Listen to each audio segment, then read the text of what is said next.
Yes, Mr. Wilson. Thank you, my lords. I appear for the appellant, together with Mr. Ryan Farrow, and my learned friends, Mr. Friedman, KC, and Mr. Bart Scherer appear for the respondent. And as your lordships know, this is an appeal concerning the proper construction of the consumer protection provisions of Section 15B to Section 15E of the Civil Judgments and Jurisdiction Act. This court, I appreciate, already has some familiarity with those provisions, having considered them in the case of Soleimani. The focus of this appeal is obviously somewhat different. The focus here is on the meaning of the words concluding a contract in Section 15E1. The essential question being whether, and if so, when, contractual variations can or should trigger the fresh application of the jurisdictional test. And the point arises starkly on the facts of the case, because in 1994, when Sheikh Alesayi originally entered into the contractual relationship with the bank, the conditions were not met. In 2016, when there was a material variation, we all accept we're proceeding on the basis that the conditions were met. The respondent was then domiciled in the UK, and the bank was then directing activities to the UK. Now, the respondent puts the case in two ways. First, he says that any material variation triggers the reapplication of sections 15B to E where the variation introduces a term which is sued upon. And secondly, he says whether or not sued upon, any variation will do as long as the variation is sufficiently material, and that's summarised in paragraph 5 of my learned friend's skeleton argument. And we say, by way of overview, that the legislation actually refers to not a variation, but the conclusion of the contract, and that points to the appropriate reference date being the time the parties came together to form their legal relationship, which in almost all cases will be the original point of the formation of the contract, which we say is the case here, and it was 1994. So, my lords, very, very simply, I'll structure my oral submissions into two halves, the law and then the facts. And on the law, as I say, the central question is the construction of the words concludes the contract within 15E. Before you embark, yes. Could we just do a little bit of light dusting? Yes. We've got an ancillary application listed. Is this that is for still... costs. What? Is it for costs? No, I think we think it's something to do with supplemental skeleton argument or possibly translations. Oh, no, that's gone. Right, okay. It's simply that on the cause list there is a listed application, and the office always likes us to close off applications. I see. So can we treat that application as either having been withdrawn or refused? You can treat, my lord, that application as having been withdrawn, and there's an agreed position that it's costing the appeal. Right. Would you mind putting that into the final order, whatever Certainly. that might be? Thank you. Yes. Well, the other important point to say at the very outset is there has been some narrowing. I've made clear to my learned friend that we are content to agree with and adopt his approach of applying the autonomous EU law concept of concluding a contract. In other words, that there was another layer to this dispute. There was a layer about which system of law was to be applied to the concept under the statute. We'd said English law. My learned friend had always said autonomous EU law. We did say in our supplemental skeleton, it doesn't seem to us to make a tremendous amount of difference. We agree, we're prepared to proceed on the basis that we agree it's autonomous EU law. So that's what we'll be looking at. And the real question is going to be, well, what does that mean and how does it apply? I'm sorry to interrupt, but it's a point that I already made to my learned friend this morning. We do say that this is a change of case that involves putting forward grounds that aren't in the grounds of appeal. The grounds of appeal, as I'll develop in due course, are saying that the judge was wrong because he should have applied a test of whether there was an English law novation or not. And indeed, it's been common ground all the way through that in any event, an English law novation would suffice.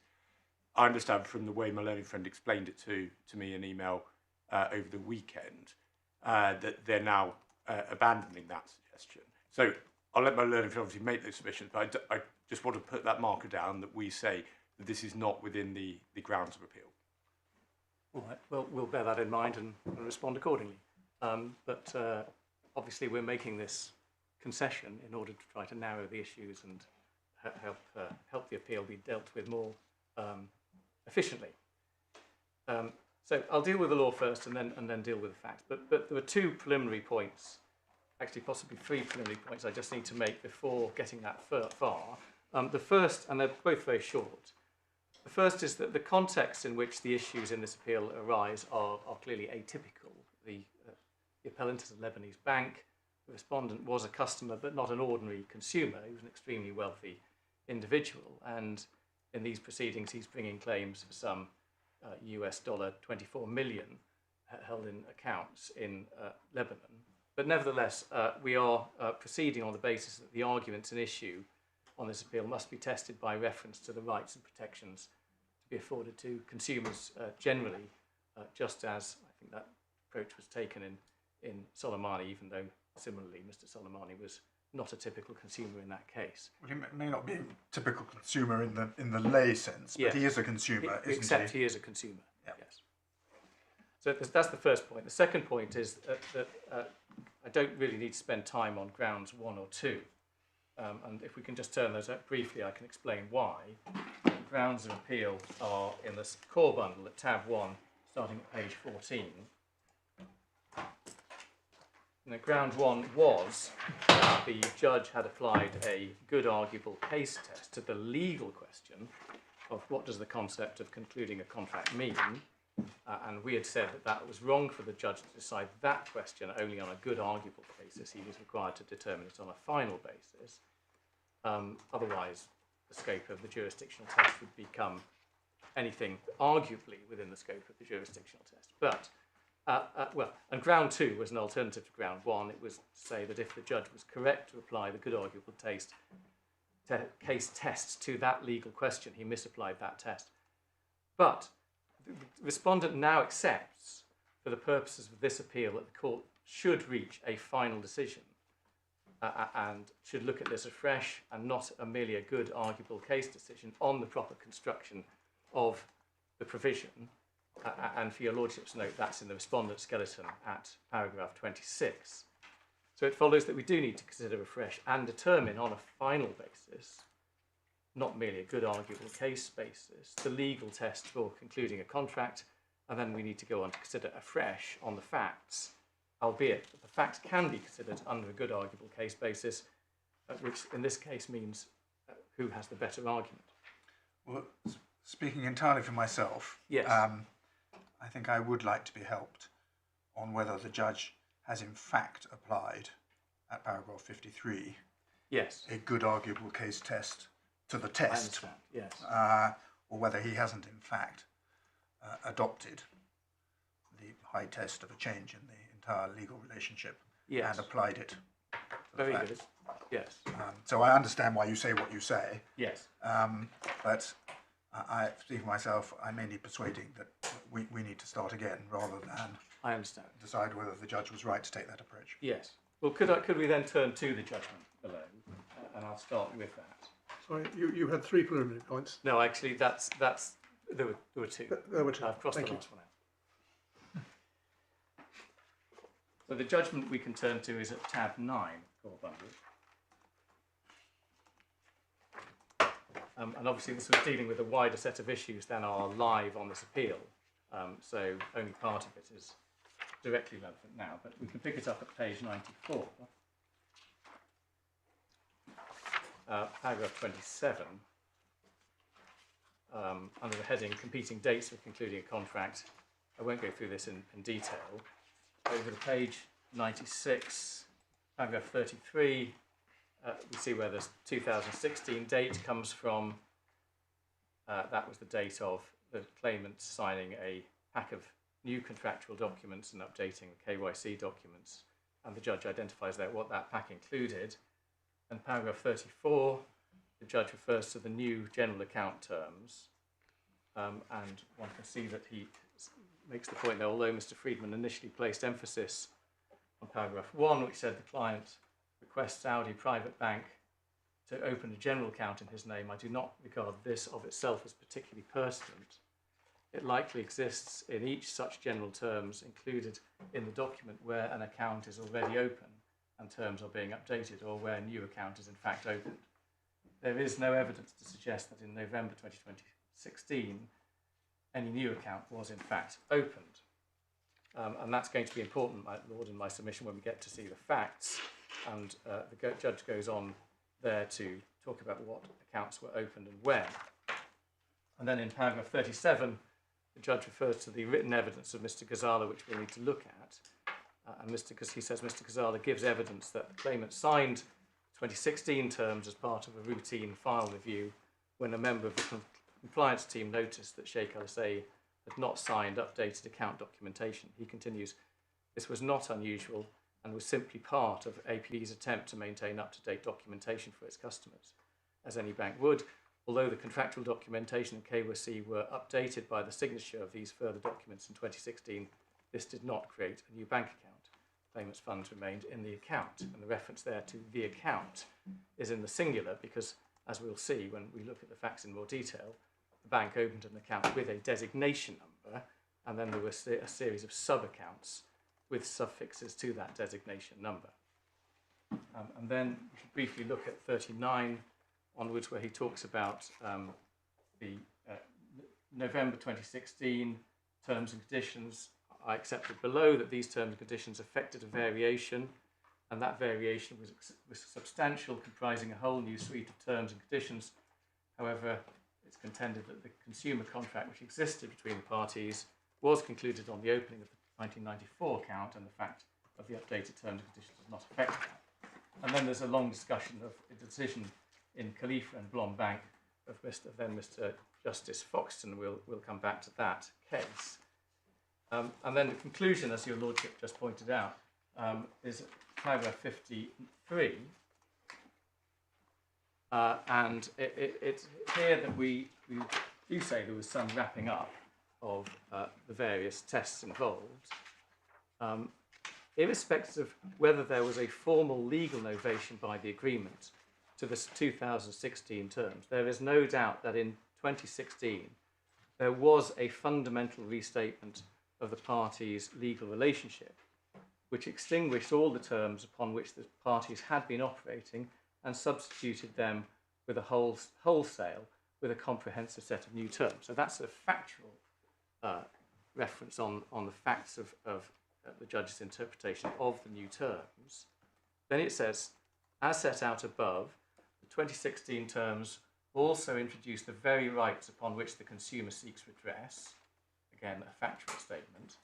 Even if this did not amount to a formal novation in law, there is a good arguable case that the wholesale restatement was sufficiently akin to a novation such that the relevant consumer contract was concluded for the purposes of section 15E1C of the CJJA in 2016. And my lord, to answer your lordship's question, it's really that caused us concern, that the reference there to a good arguable case seemed to wrap up both a factual assertion and what was really a legal question of what is within section 15E1C of the CJJA. Again, as I say, in my submission, that it's no longer critical in the sense that we are proceeding, and it's agreed that we are proceeding, that it's appropriate for this court to reconsider the question of law.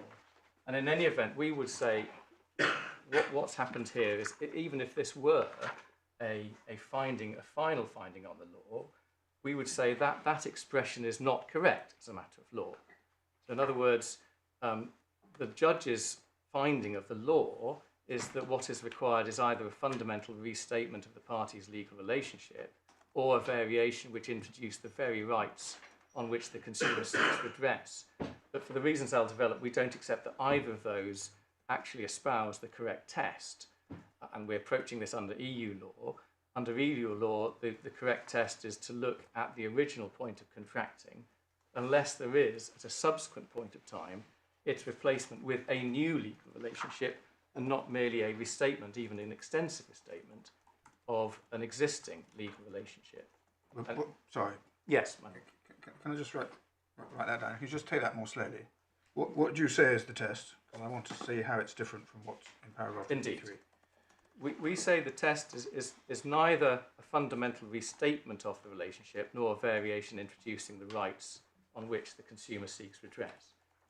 we say the correct test is whether there was, if it's not the original point of contracting, a new legal relationship such as to justify the reconsideration of jurisdiction afresh. And a new legal relationship is something distinct from a restatement, even an extensive restatement, of an existing legal relationship. But is it different from I'm looking at the words of paragraph 53, Yes. from a restatement which extinguishes all the terms upon which the parties had been operating? No, my lord, because it is different. Yes, it is different, because that is part of what needs to be considered, but it is not the entirety necessarily of what needs to be considered. And I'd like to just go on to develop what I say I mean by a new legal relationship by reference to the case. There was one point about this. You took the first sentence and you said that's a factual finding. Is that really what's going on there? Well, I meant to put it as the first sentence is referring to the facts rather than making any finding of law. I think that's all I'm saying. Well, I'm not sure it's referring to the facts at all. He's reaching a conceptual conclusion. I see. Yes, I'd accept that. I mean, it may not matter at all, but if it does matter to your argument, I'd understood that you as it were contrasting bits of 53, one with the other. But yes, no, I see your. They both appeared to me to represent passages of legal reasoning, no doubt all based upon facts as the judge perceived them to be. Yes, my lord, I'm willing to, perfectly willing to accept that. One could say he's taken the view that the test is whether there is a, as he puts it, fundamental restatement of the parties' legal relationship, and he's saying that yes, as a matter of analysis in this case, there is. Right. So you say that something that extinguishes all the terms of the contract and substitutes them wholesale with a comprehensive new set of rights is not a new contract. Not necessarily. Because it's not I think your formulation of the test is it has to be a new legal relationship. Yes, it needs to create a new legal relationship. It needs to create a new legal relationship, and that isn't, as you submit, created if that there is a restatement which extinguishes all the terms upon which the parties have been operated and substitutes and wholesale with a comprehensive new set of terms. Yes. So that's the dividing line, as it were. That what's there in 53 won't do. So you can have a what has to be is a new legal relationship. Yes. Now that calls to one to consider whether you can have a contract that doesn't have any terms. And if you're extinguishing all the terms of an agreement, what's left? Well, my lord, I don't accept. I have to say, when we get to the facts, I don't accept that's actually what happened here. But no, I understand that. But I mean, I can take a different example. One could have formally a replacement of one contract with another which is substantially identical. And if it does extinguish one, but that's not in the broad European sense a new legal relationship, so as to justify the reapplication of jurisdictional tests and potentially choice of law tests. So I should also show you that, and this is the other reason why we're pursuing it in the way we are, which is the permission that was granted by Lord Justice Phillips on the 19th of June 2025, which is at tab 8.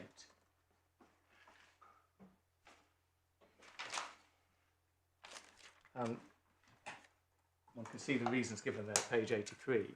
Sufficiently arguable that the parties concluded their contract for the purposes of sections 15B and E when the relevant bank account was opened in 1994, and the subsequent variation of the terms of that contract in 2016, even if substantial, does not alter that conclusion. The appeal has real prospect of success. But he also goes on to say it is appropriate that the issue be considered by this court. And I think one of the points we made is this is the first case at an appellate level to consider the meaning of these provisions, and particularly the words concluding a contract. And that is why it's thought important that there be a, as it were, fresh consideration of the law at this point. And that's the basis on which I think we're both proceeding. So I'll turn to my substantive submissions on the law, which is necessarily going to start with the statute itself. This is in the authorities bundle at tab 32.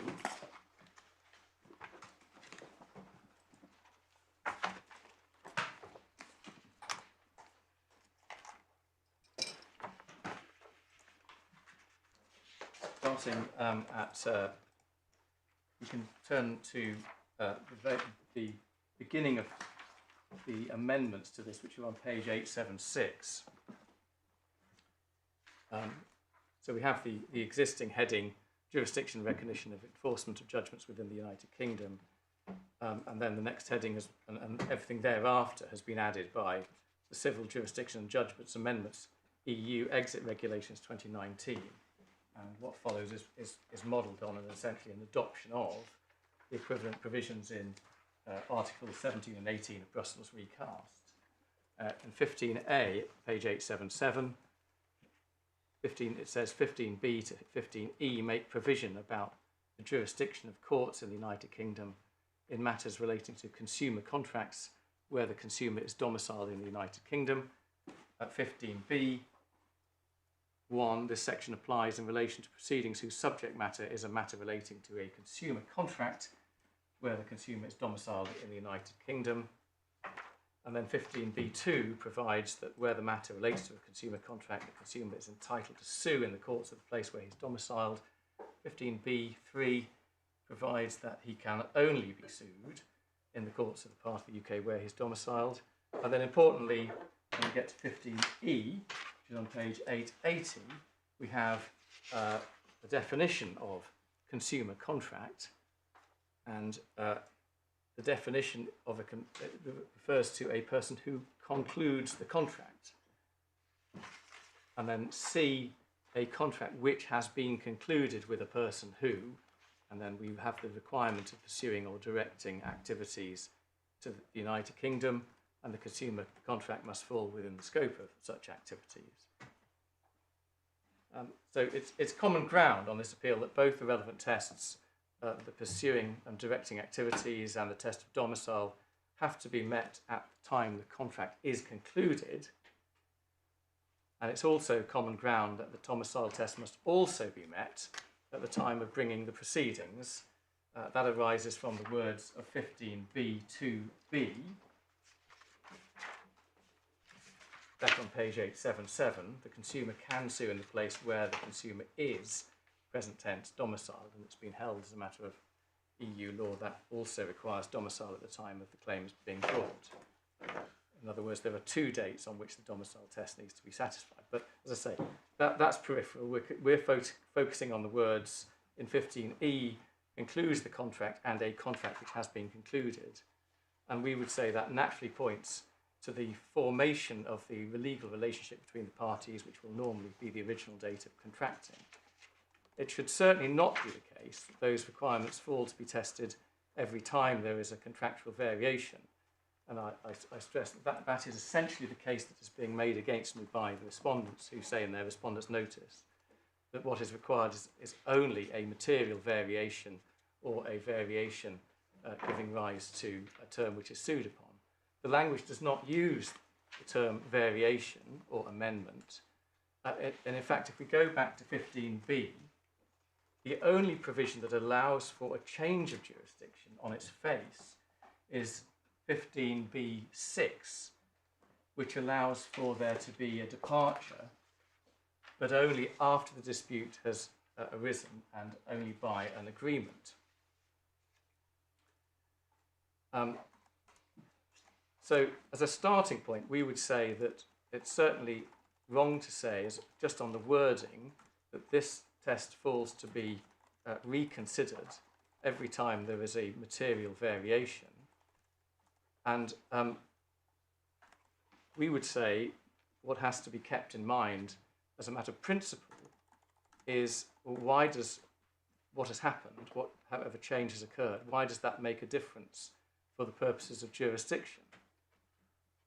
And it would also need to make a difference for the purposes of applicable law principles, because, as we'll come on to see, Rome 1 contains almost identical provisions.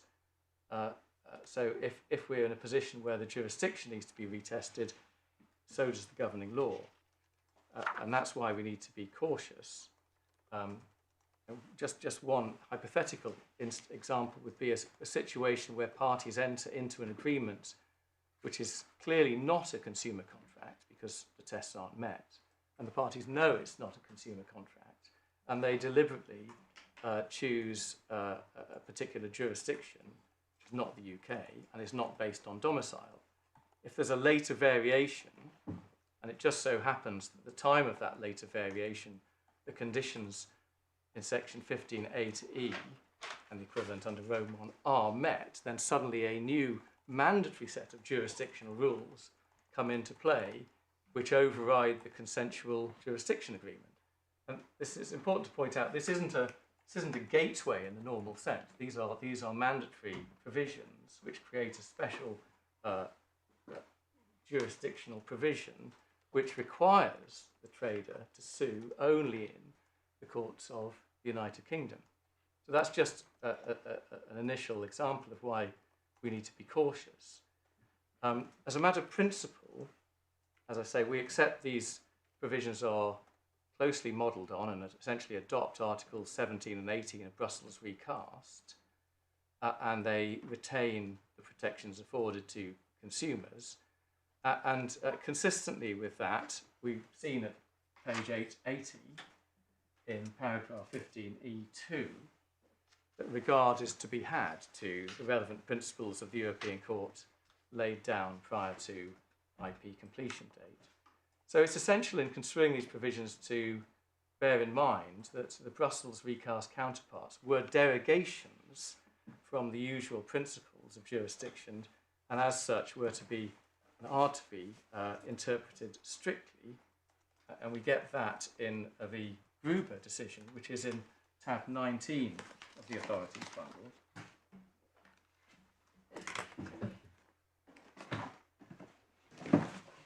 And if we can start this, please, at page 577.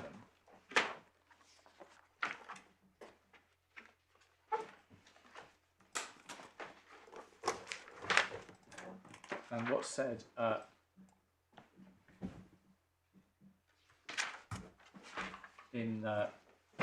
first of all, there's a reference at 31 to needing to apply the concepts consistently with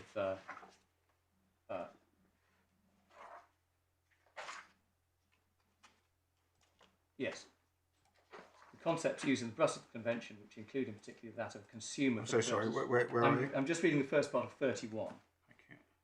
According to settled law, the concepts used in the Brussels Convention, which include in particular that of consumer for the purposes of Articles 13 to 15, must be interpreted independently by reference principally to the scheme and purpose of the Convention in order to ensure that it is uniformly applied in all the contracting states. And then 32, within the scheme of the Brussels Convention, the jurisdiction of the courts of the contracting state in which the defendant's domicile constitutes the general principles enshrined in the first paragraph, Article 2. It is only by way of derogation from that principle that the Convention provides for an exhaustive list of cases in which the defendant may or may not be sued before the courts of another contracting state. And as a consequence, the rules of jurisdiction which derogate from that general principle are to be strictly interpreted so that they cannot give rise to interpretation going beyond the cases envisaged by the Convention. And 33, that interpretation must apply a fortiori with respect to a rule of jurisdiction such that contained in Article 14 of the Convention, which allows a consumer within the meaning of the first paragraph of Article 13 to sue the defendant in the courts of the contracting state in which the claimant is domiciled. Apart from the cases expressly provided for, the Convention does not appear to favour the attribution of jurisdiction to the courts of the claimant's domicile. So it's on that basis.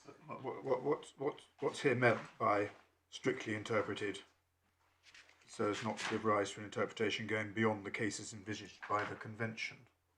Do you say that means restrictively interpreted? Yes, I do say that means restrictively interpreted. And we'll see the cases in due course which are specifically on the provision. Yes, I do say that. we go on in this, if we can carry on to page 578, paragraph 39,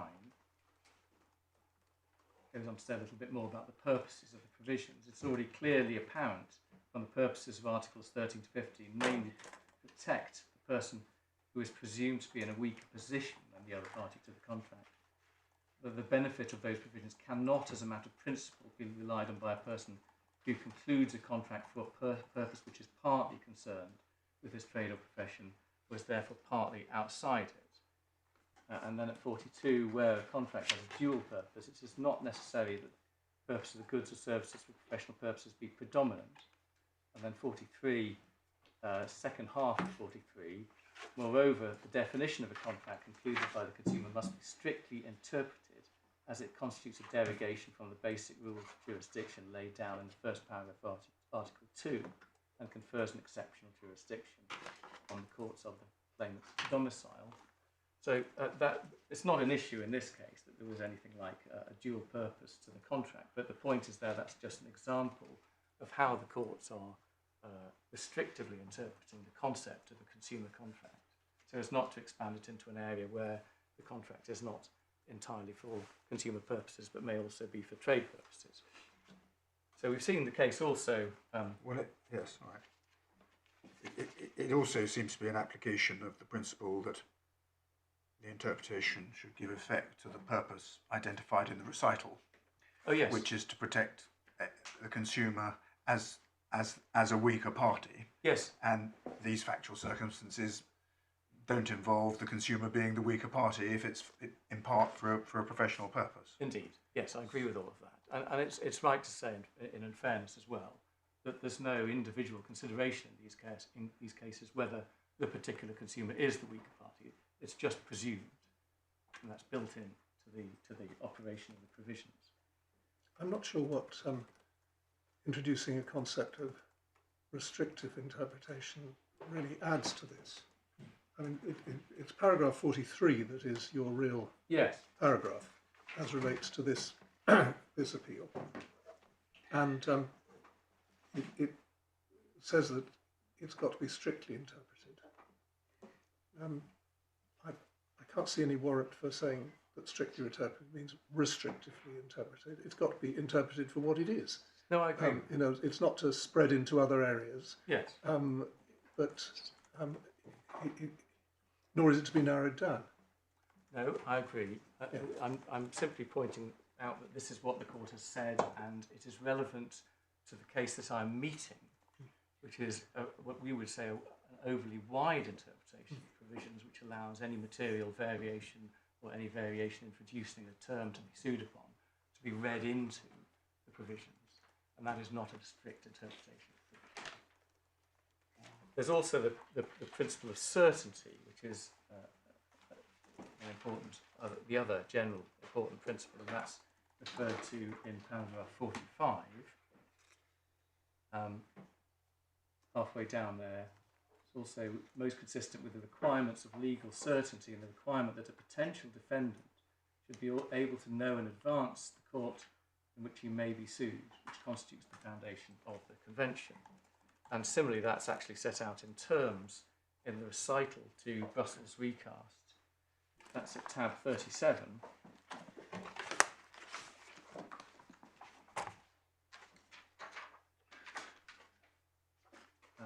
I think it's recital 15, which is on page 929. Rules of jurisdiction should be highly predictable and founded on the principle that jurisdiction is generally based on the defendant's domicile. Jurisdiction should always be available on this ground, save in a few well-defined situations in which the subject matter of the dispute or the autonomy of the parties warrants a different connecting factor.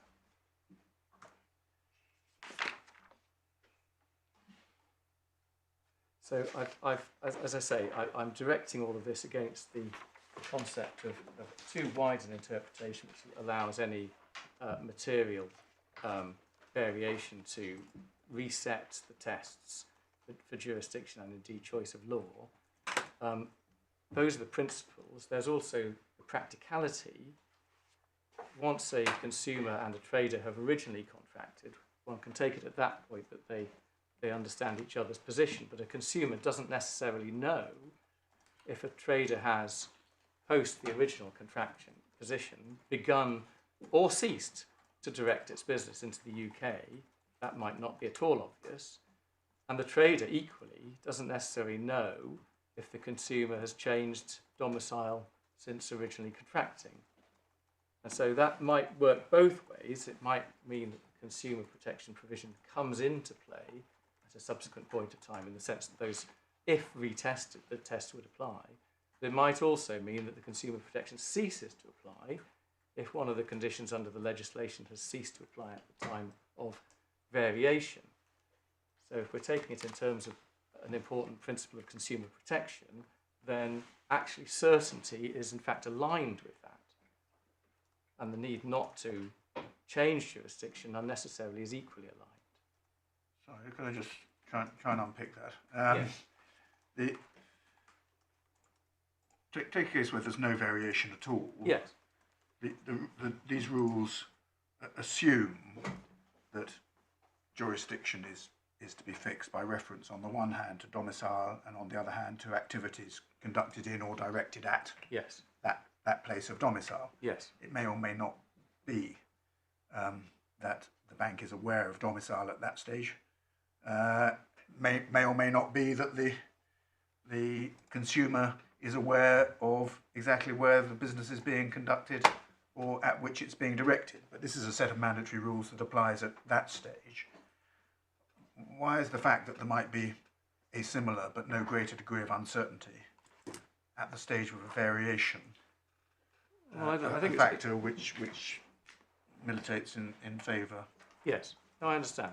I think it's simply that, as a matter of fairness, one can fairly take it, or the trader should be fairly taken to know who he is dealing with. I mean, the paradigm situation on which these provisions were modelled is a situation where a trader has knowingly reached into a particular jurisdiction to solicit custom, and customers from that jurisdiction enter into contracts with that trader. Now, I'm not saying that's the limits of it, but that's essentially what the genesis of these provisions was. Now, we do get to a point, your Lordship is right, where it's quite conceivable that you could have a situation where because there's no strict causation requirement, a consumer enters into a contract not necessarily knowing what the trader's activity is, but generally the consumer will be operating in England. He's domiciled here by definition, and he will have entered into a contract here generally. And equally, the trader ought to be taken to know of his own activities and ought fairly to know at the point of originally contracting who he is dealing with. But why is that not equally true at the time of a material consensual variation where the parties are dealing with each other? Because there's not necessarily an expectation that variation, particularly if let's take the sort of situation we're dealing with here, which is a bank which would often update terms and conditions, often materially, with its customer. Is it really the case that every single time it does that, it has to reconsider fundamental aspects of jurisdiction and indeed the choice of law applicable to the contract? And I'm saying not. And it's not. Why are we concerned with whether it's reconsidering jurisdiction when these are simply mandatory rules that are imposed? Yes, but it's not a consensual. jurisdiction is not a consensual. No, I appreciate that. Process for these. I appreciate that, but the effect of the rules is to impose upon. It's certainly to impose upon the trader a mandatory rule that it can only sue in one jurisdiction. And all I'm saying is, I agree that's not consensual at all. I'm saying, as a matter of fairness, that ought to only occur at the point of original contracting, because otherwise it would just be onerous for the trader to have to reconsider that question, or feel that the question is an open question every time there's an amendment. Isn't that inevitable? I mean, let's suppose the facts were the opposite to in this case, namely that there was,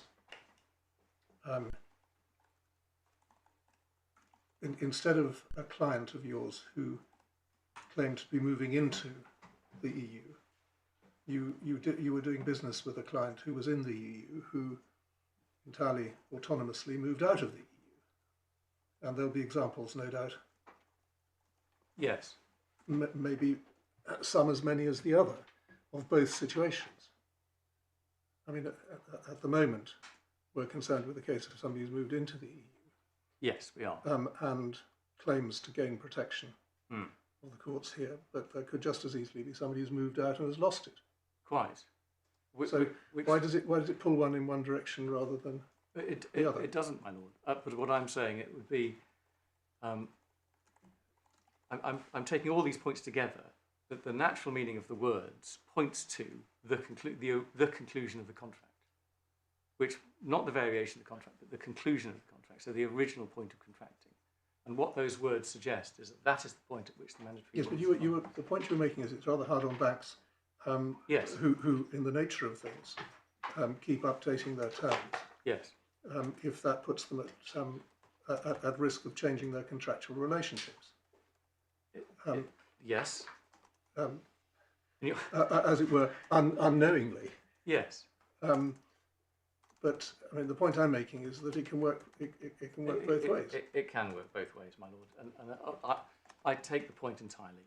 I'm simply saying that when one draws all of this together, meaning the actual language used, need for certainty, the need for predictability. It might come as a nasty shock to a client who thought that they were safely tucked in an arrangement where they could sue in one euro jurisdiction, to find suddenly they'd lost it because you changed their terms and conditions. Yes, but one might say that's an anathema to the... If it works against the client, that's the customer, the consumer. That might be said to be an anathema to... Well, it isn't if it's happened. I mean, it's tough at that point, isn't it? I mean, just pointing out that in response to your suggestion that yes, the changes... I mean, the question is surely objectively what happened when you introduced a new suite of terms. I think that's not whether it ought to achieve this or ought to achieve that. All right, my lord. I think the best thing to do, you're right. We can, and if we look at the cases, the actual EU cases, we do then talk about that central question of looking at what happened and what is the test on those cases. That's probably a more fertile ground. So if we could do that by reference, first of all, there's two cases actually that are central. There's what I call the Liechtenstein Bank case, which is at paragraph 29. I call it that because I can't fully pronounce the real name of the case. This is tab 29 of the authorities bundle, page 795. This, by the way, is a very recent decision, so your lordships won't find this referred to in either side's written submissions. The judgment, that's because the judgment was only handed down in December of last year, so it postdates the written submissions. And it's actually a case about Article 6 of Rome 1, but Article 6 contains, in terms of governing law provisions, a consumer provision that is very similar to the terms of 17 and 18 of Brussels v. Cars. In fact, we can see that if I just take your lordships first to page 800.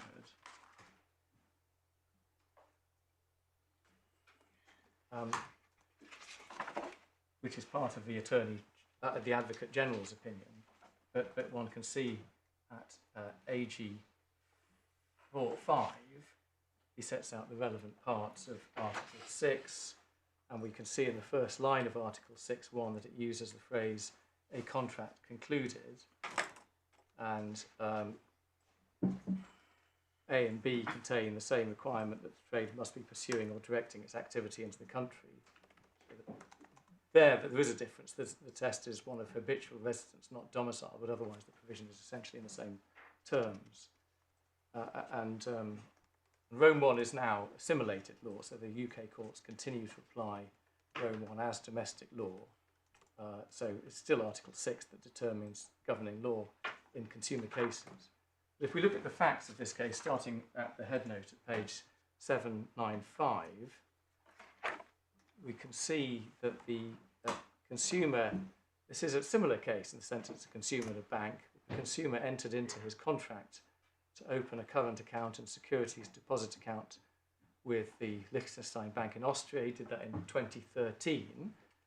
And towards the bottom of the page, your lordships will see that between October 2017 and February 2018, the consumer purchased through the bank exchanged traded notes and also shares in a fund, and he considered that he'd suffered a financial loss as a result of those purchases, and he brought proceedings seeking compensation.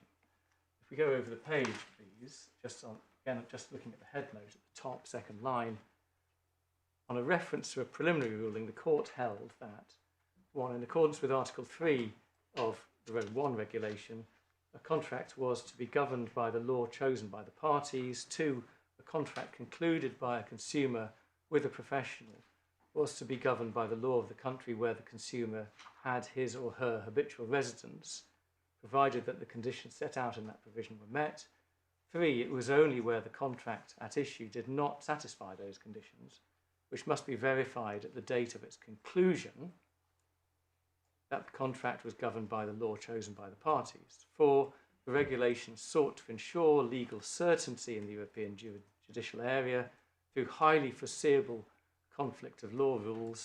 5, under Article 3.2, a change in the law applicable to the contract might result only from the agreement of those parties. And then I could skip to the last of the Roman numerals 7, towards the bottom, possibility of changing the law applicable to a consumer contract when the conditions set out in 6.1 were not met at the date of...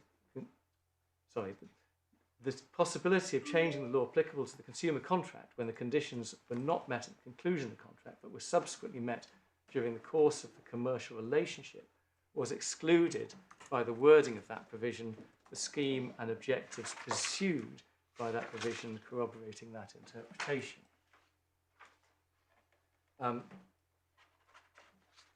Now, if we go on from there back to the Advocate General's opinion, starting at page 803, can we just start with AG 23?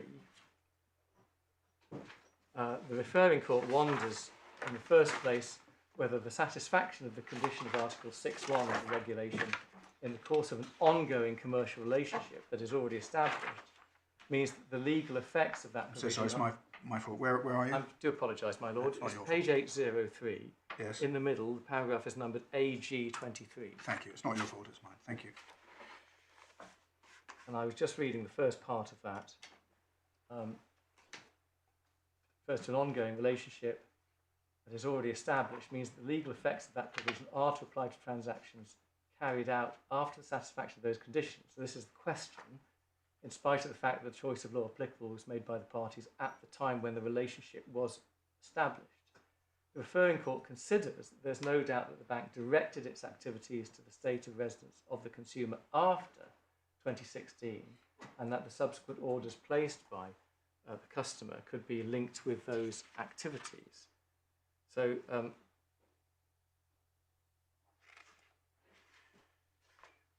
it's just on the facts then.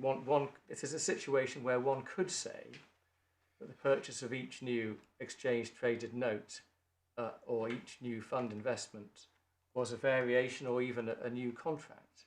But the question is whether that gave rise to a new relationship. And if we carry on at page 806,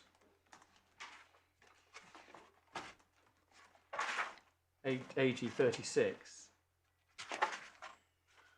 makes the point there's no reason to conclude that the bank carried out professional activity at the time when the contract was concluded, so that's 2013.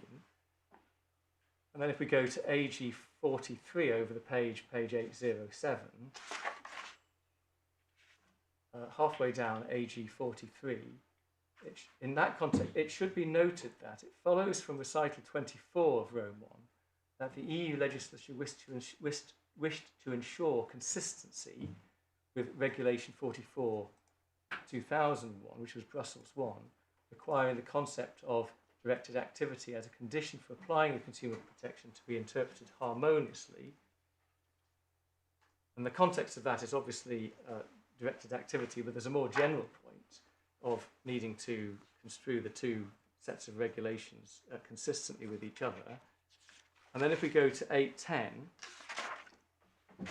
paragraph AG 53, as I've already stated, considerations of legal certainty also argue against the application of Article 6.1 in the sense of permitting the applicable law to be changed during the term of the contract.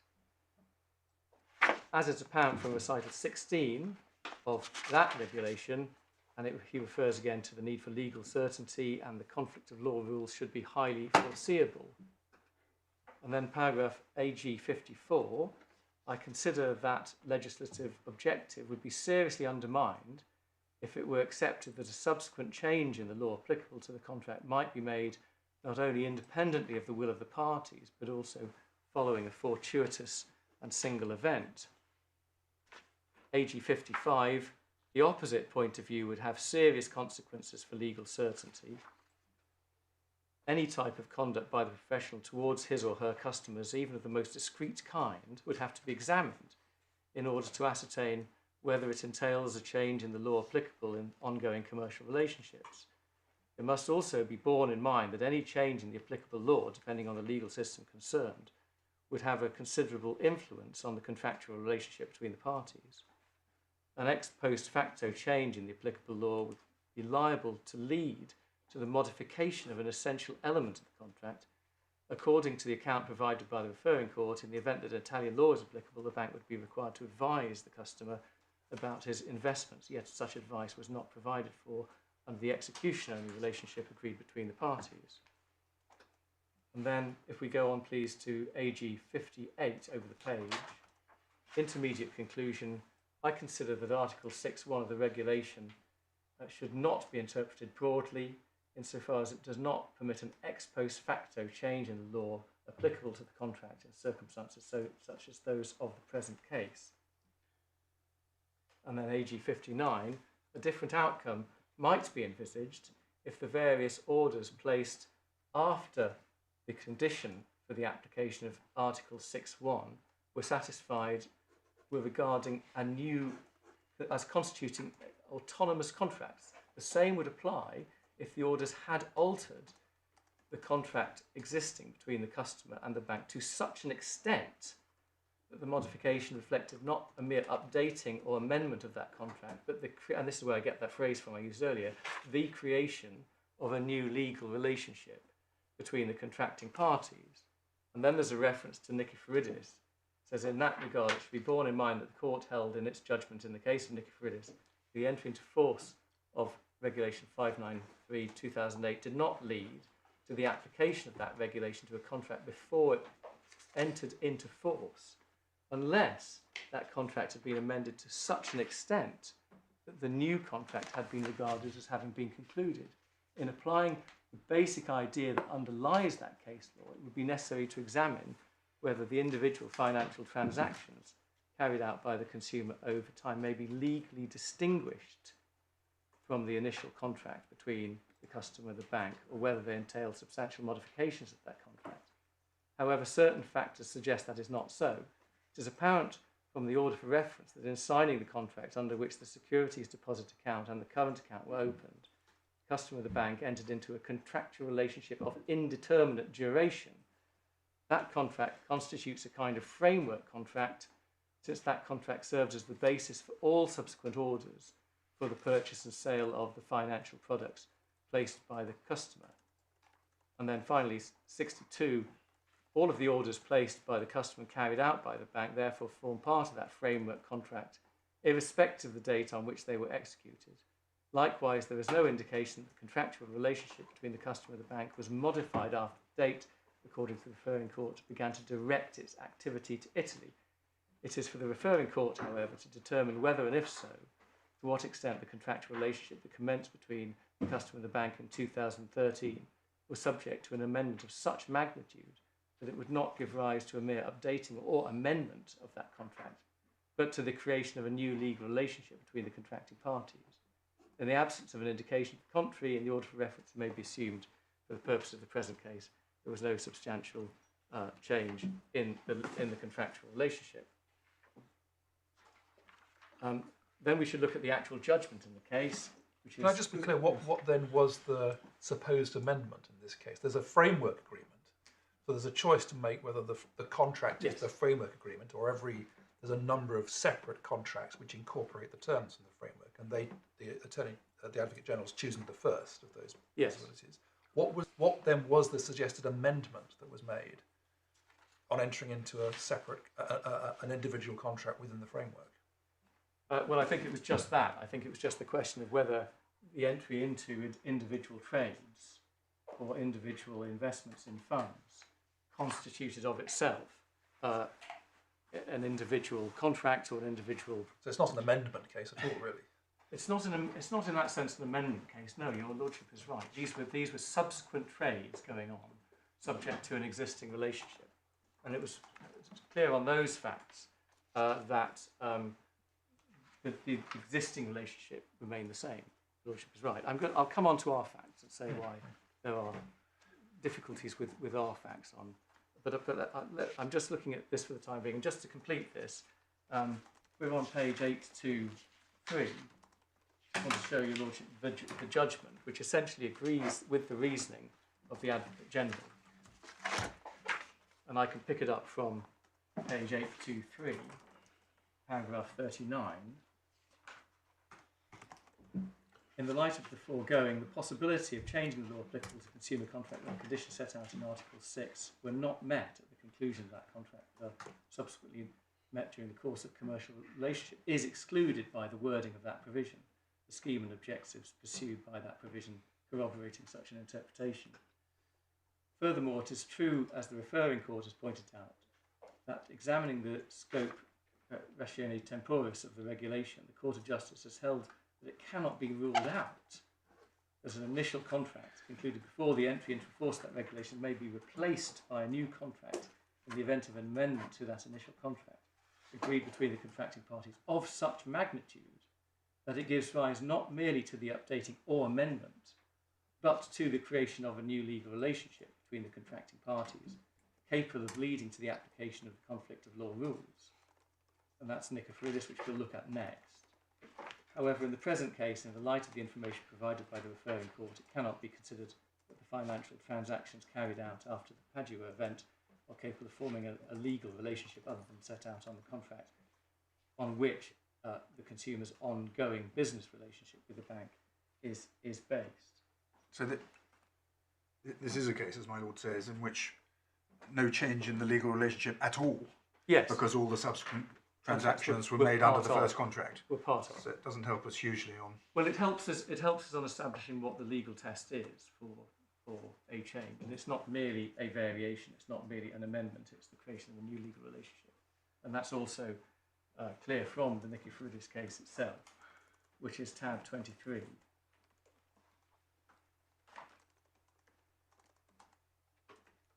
And this case has been considered at some length in the written submissions. Yes. It's set out to be authority by my learned friend for his proposition that a material variation to the original contract will do to re-trigger the application of the tests. We say it is not authority for that proposition. Unless the Lordship require me to, I'm not going to go through the facts because the facts are set out in writing in both of our written submissions. Sorry, I missed the tab number. Sorry, my lord. It's tab 23. Thank you.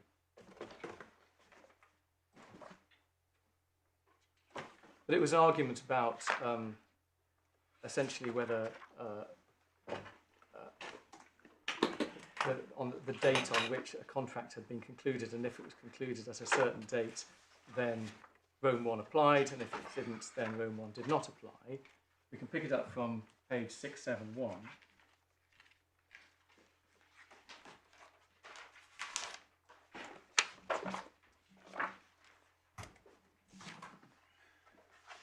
So from paragraph 25, consideration of the questions referred. By its first question, the referring court asks, in essence, whether Article 28 of Rome 1 regulation must be interpreted as meaning that the regulation applies solely to employment relationships established on the basis of a contract concluded after 16th of December 2009, or as meaning that it also applies to employment relationships entered into on that date at the very latest, which the parties agree after the date to continue with or without variation. Article 28 of the Rome Regulation provides that regulation is to apply to contracts concluded as from 17th of December 2009, without distinguishing between the various types of contract that fall within the regulation's substantive scope. Thus, the employment relationships to which the first question specifically relates are also covered by that provision. In the present case, it is apparent from the information provided by the referring court that the employment contract in issue in the main proceedings was initially concluded in 1996, that is to say, before Rome 1 regulation entered into force. That point having been clarified, it should be noted that according to settled case law, it follows from the need for uniform application of EU law and from the principles of equality that the terms of a provision of EU law which makes no express reference to the law of the member states for the purpose of determining its meaning and scope must normally be given an autonomous and uniform interpretation throughout the EU. And then paragraph 31, by virtue of Article 28, the Rome 1 regulation is intended to apply only to contractual relationships arising from mutual agreement of the contracting parties, which has manifested itself on or after the 17th of December 2009. Nonetheless, in order to answer the first question, it must be determined whether a variation of an employment contract concluded before 17th of December, agreed between the parties to that contract on or after that date, can lead to a new employment contract being regarded as having been concluded between the parties on or after that date for the purposes of Article 28, so that the contract would fall within the regulation's temporal scope.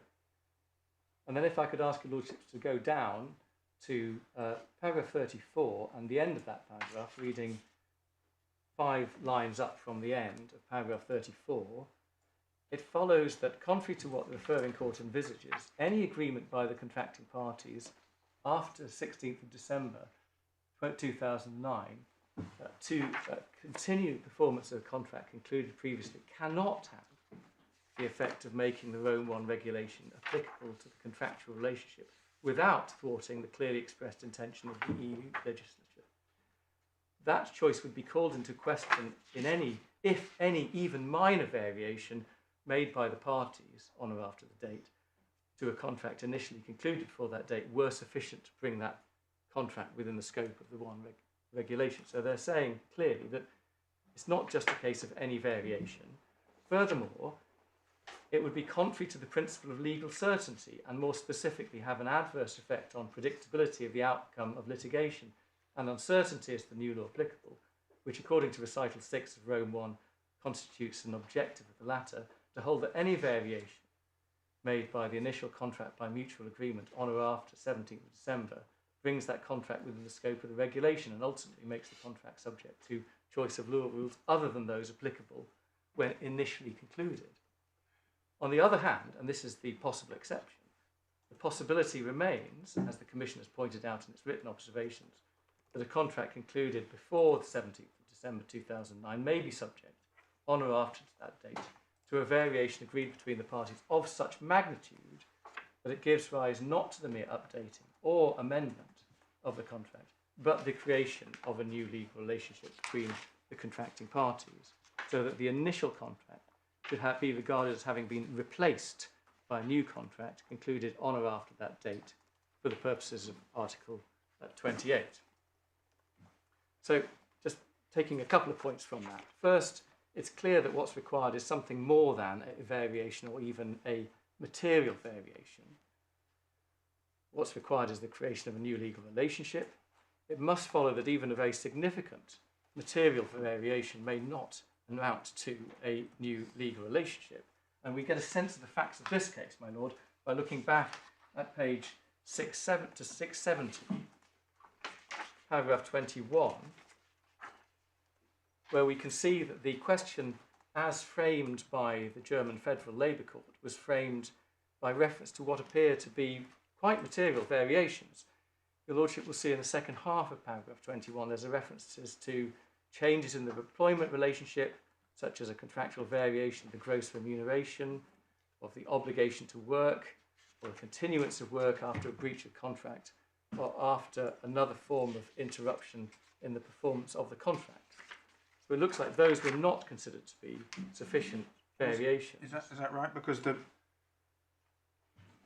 disposition is that it must go back for the German court to make up its own mind as to whether they're of sufficient magnitude.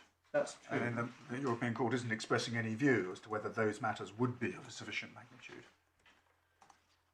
Your Lordship is right, that it is referred back. And it's, in paragraph 21 is all, in what is sent to the European Court, rather theoretical. It's not dealing with particular examples on particular facts.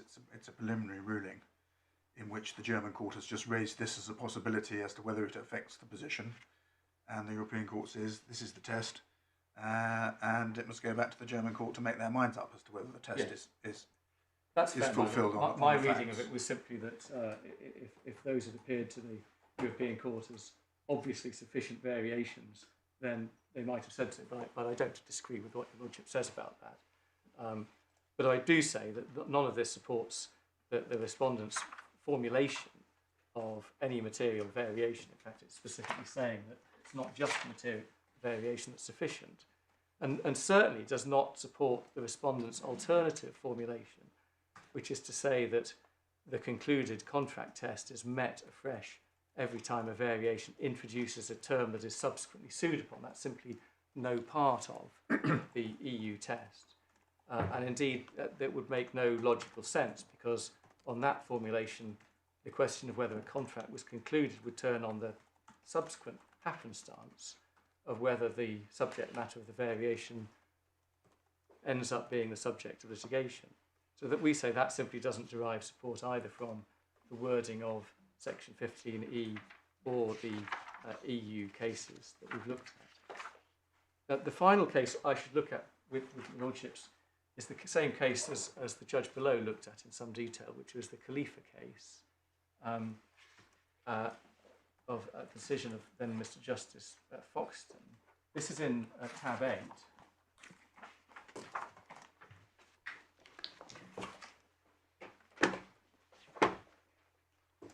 Page 219.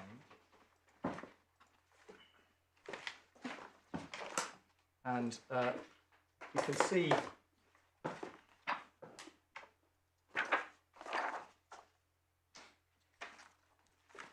can I ask you to go on? I'll start at 228.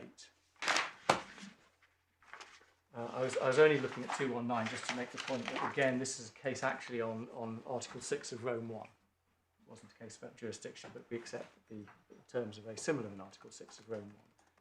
The key point is really what's said at paragraph 73, and we can see that the judge was dealing squarely with the argument that any contractual variation requires the reapplication of Article 6 as at the date of the last variation, and the judge, rightly we would say, rejected that. And his reasons for doing so are then articulated. The first, in subparagraph 1, is that the argument doesn't find support in the terms of provisions, which refer simply to the date of the conclusion of the contract. Then, second point is the argument would seem to involve the applicable law of the contract varying at different points in time, which would be a recipe for chaos and potentially involve a retrospective impact on accrued rights and obligations. Further, it would seem to follow from, this is counsel for the consumer's argument, that a contract which was not concluded with a consumer might subsequently fall within Article 6 if amended at a point of time in which the relevant contracting party had become a customer. And then a few lines down, there would also be contracts in which the later amendment could cost the consumer their Article 6 protection if the consumer has moved out. It would also, on Mr. Cox's argument, attribute very significant differences to the issue of whether a new arrangement between the contracting parties as to some aspect of their dealings amounted to a variation of contract or a new separate contract. It is difficult to conceive of an interpretation less conducive to the aim of Rome 1, as recorded in Recital 6, to improve the predictability of the outcome of litigation and certainty as to the law applicable. So one can see the judge's starting point there is that variations should generally not give rise to reconsiderations of these tests. And then at 3, while it would be possible to treat the subject matter of any variation as, in effect, a standalone contract to which Article 6 would fall to be applied prospectively, that would involve different parts of the same contract being subject to different applicable laws. while dépassage is conceptually possible and is contemplated by Rome 1, the notes say that it is in practice inconvenient and infrequent. And then 5, I can go to 5, these difficulties are not, or at least not obviously confined to consumer contracts, because there are other provisions of Rome 1 which involve determining the applicable law by reference to the habitual residence of the party at the date of contracting. Then 6, he deals with the choice of law point in terms of the system of law to be applied in answering the question, what is the conclusion of the contract, as a matter for the national law, the putative law of the contract.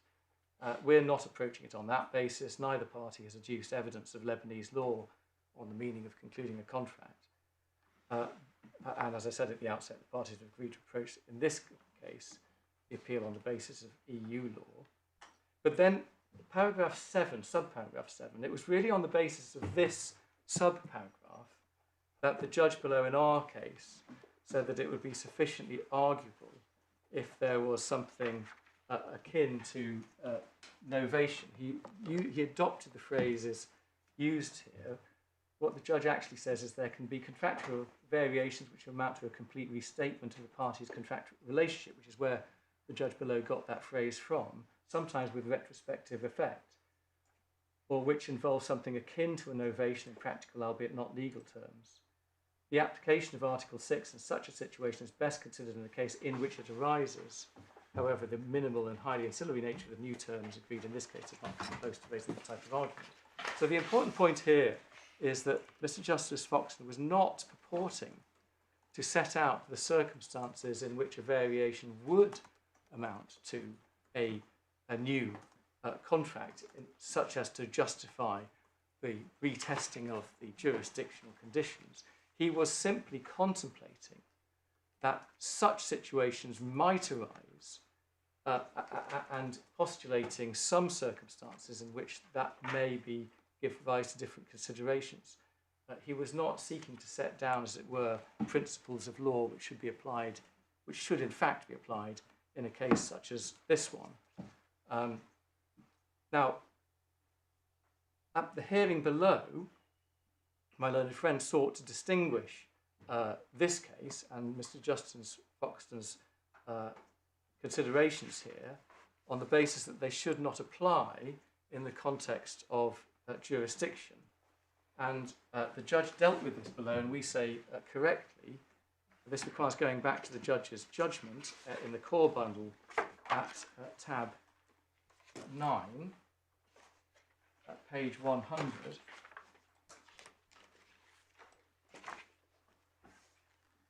And it's from paragraph 47, where the judge refers to Mr. Friedman of counsel seeking to distinguish Khalifa on the basis of a meaningful distinction between choice of law and jurisdiction. The former is necessarily fixed at the outset, not least for the reason identified in point 6 from the quotation above. The very question of whether there's been a variation would be determined by the chosen law of the contract. Same, Mr. Friedman argued, does not apply to a jurisdiction clause. I accept that the question of jurisdiction is more nuanced than that of choice of law.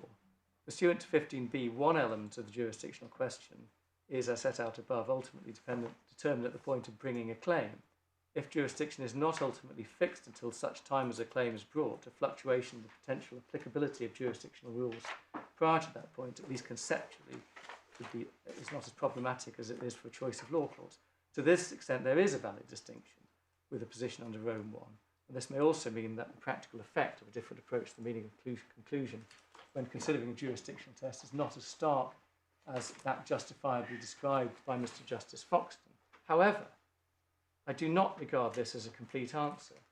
There remains force in the need for consistency and certainty in the circumstances in which a trader knows that the direction of its activities will or will not lead to the application of consumer protection. Indeed, this conclusion is supported by recital 15 of Brussels Recast, which I took your lordships to, which states that the rules of jurisdiction should be highly predictable.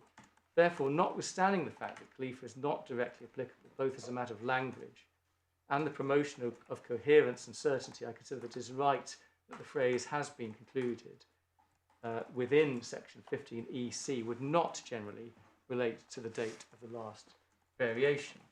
And we would agree with that and simply add that it would be very odd if such similarly worded provisions as are found in both the Rome regime and the Brussels regime would be read differently. Well, can I just explore that with you a little bit? Of course. The main justification for the interpretation in the proper law context is the certainty predictability one. Yes. And I can see that as Mr. Justice Foxton's then explains, that has particular potency in the context of proper law, because if you have a change retrospectively in proper law which affects the substantive rights of the parties, for example, so as retrospectively to impose an obligation on a bank to give advice when it thought it was acting on an execution-only basis because the changed law requires that. That is, as Mr. Justice Foxton put it, a recipe for chaos. And, as he also points out, this isn't just a question that arises in relation to consumer contracts under Article 6. It applies more generally to proper law. And I can see that the certainty/predictability question applies with a great deal of force in the proper law context. But the certainty/predictability question in the context of jurisdiction, I can see an argument that says, well, if you have a test which is either at one or other end of the spectrum, it'll be much easier for the parties to know when it comes to deciding where to sue or resist being sued. It'll be easier for them to know who's right about that. But until that point of time comes, there is inevitably, isn't there, a great deal of uncertainty. Because, for example, it'll be affected by any change of domicile in by the consumer. Yes. So that the sort of considerations which, in the proper law cases, point to the conclusions which have been reached, don't really apply at all, do they, in the context of jurisdiction. It's not just a question of them not having much force. It's difficult to see how they really apply at all. My Lord, I think I'd give the same answer that the judge below gave in this case, which is that the distinctions which your Lordship make are distinctions that the judge below recognised, and I agree with them. The difference is, does all of that really justify taking a different interpretation of what are the same words in two different, in European terms, two different regulations, and now in our terms, a piece of domestic legislation, which uses almost exactly the same phraseology concluding a contract. So where the judge came out below was, well, it would simply be wrong to do that, even though it is right to say that different considerations apply to the jurisdictional aspect of this than the choice of law aspect of this, and I agree with all of that. That's also essentially consistent with the EU jurisprudence, because the EU jurisprudence says repeatedly, well, we have to have a schematic interpretation of the entire European regime. Well, you've shown us the passage in the in the Advocate General's opinion, yes, the Liechtenstein case, but I think that was the only case which expressly there is also links the meaning in the two instruments, isn't it? Yes. Well, I can revisit them, but there were various passages in some of the cases that I've been to which talk about the need for harmonious interpretation between the Brussels regime and the Rome regime. And in fact, in Rome 1 itself, if we have a look at tab 35,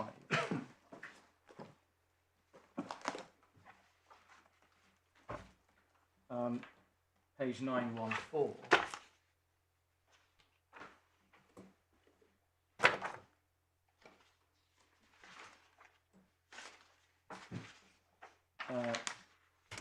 At recital 7, what it's saying is the substantive scope and the provisions of this regulation should be consistent with, in fact that's Brussels 1, Yeah. but no one's suggesting this is different under Brussels recast. So there is an express requirement of consistency in Rome 1 itself. And as I say, we can possibly find some other references to this. It would be helpful to your Lordship, but there are various references under the EU jurisprudence as requiring two regimes to be read consistently with each other. And as I say, that's just consistent with an ordinary principle of construction, which is where there are the same words used in similar provisions. It would be normal to read them in the same way. So that's I think, I recognise entirely the differences between the different regimes, but I would still say my submission is there's still a need for consistency between them. I understand that point. Well, I mean, what the judge says at 49 Yes. is there's force in the need for consistency in circumstances in which a trader knows that the direction of its activities will or will not lead to the application of consumer protection. But that's not really the case, is it? What the trader does by way of directing his activities may or may not lead to consumer jurisdiction being in a particular place. No, I understand that, my lord. I think He'll know where he's directing his activities, whether that's directing activities in relation to a variation or directing activities in relation to a completely new contract. I'm not sure how that really helps one in relation to the question we're on. Well, my lord, can I just put what I say about? I'm keen. I need to deal with the facts before too long. I think the submission I make is simply that you have a set of regimes. You have a concept within those regimes of concluding a contract. We have fairly clear European jurisprudence as to what that concept means and where one draws the line. In the proper law cases. Proper law, they are proper law cases, but I'm simply saying it would be odd and wrong in principle to take a fundamentally different approach in jurisdictional cases. And there's simply nothing in the cases to date that suggests that would be the right thing to do. Both regulations are dealing with consumer protection. They are. One is they're protected by having the law of their jurisdiction governing the contract. The other is they're protected because they can sue in their own domicile. So you can say this to this extent there should be harmony because they're about consumer protection. Therefore, the strength of what is required in terms of variation or new legal relationship to lose that protection or acquire it should be the same under both. Yes, yeah. I agree with that, my lord. Thank you. Yes, my lord. Can I given the time? May I move on to the facts? Could I just, before you do, the recitals to Brussels recast point us towards two considerations for the purpose of interpretation. One is that there's a desideratum of certainty or predictability. We've been focusing on that. The other is it's for the protection of the consumer as the weaker party, enabling the consumer to sue in their own jurisdiction, in their home jurisdiction.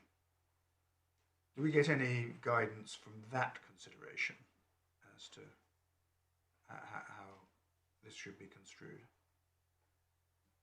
I can only think of the point I made earlier, that there is a risk on, as it were, too liberal a reading of this, that the consumer might lose his protection upon a later variation if the consumer has moved out of the jurisdiction. Or indeed, the risk would be that one would have a varying set of circumstances over the course of a contractual relationship. And at a point in time might be on too liberal a reading that the consumer might not have protection, whereas if we simply look in a more simplistic way at the time of originally concluding the contract, that fixes the consumer with the protection he has, and that remains. I think that's the best and only answer I can immediately Well, think of. It remains, unless that was 30 years ago and he's been living for the last 30 years somewhere else and still dealing with the bank during that period. Yes. I can entirely understand that if one's contemplating a change in domicile, that can work both ways. But might it be said that, although of course it's possible for consumers to change domicile, the paradigm, because they are consumers and they're not international creatures, is that they're going to stay in the same place, and the changes that one might be more necessary to focus on are changes which would involve the professional conducting or directing their activities at a different place. Yes. And in those circumstances, if the consumer stays in the same place, in his place of domicile, but the professional changes where it's directed at, might it be said that there's a case for a looser test? Suppose, for example, that a consumer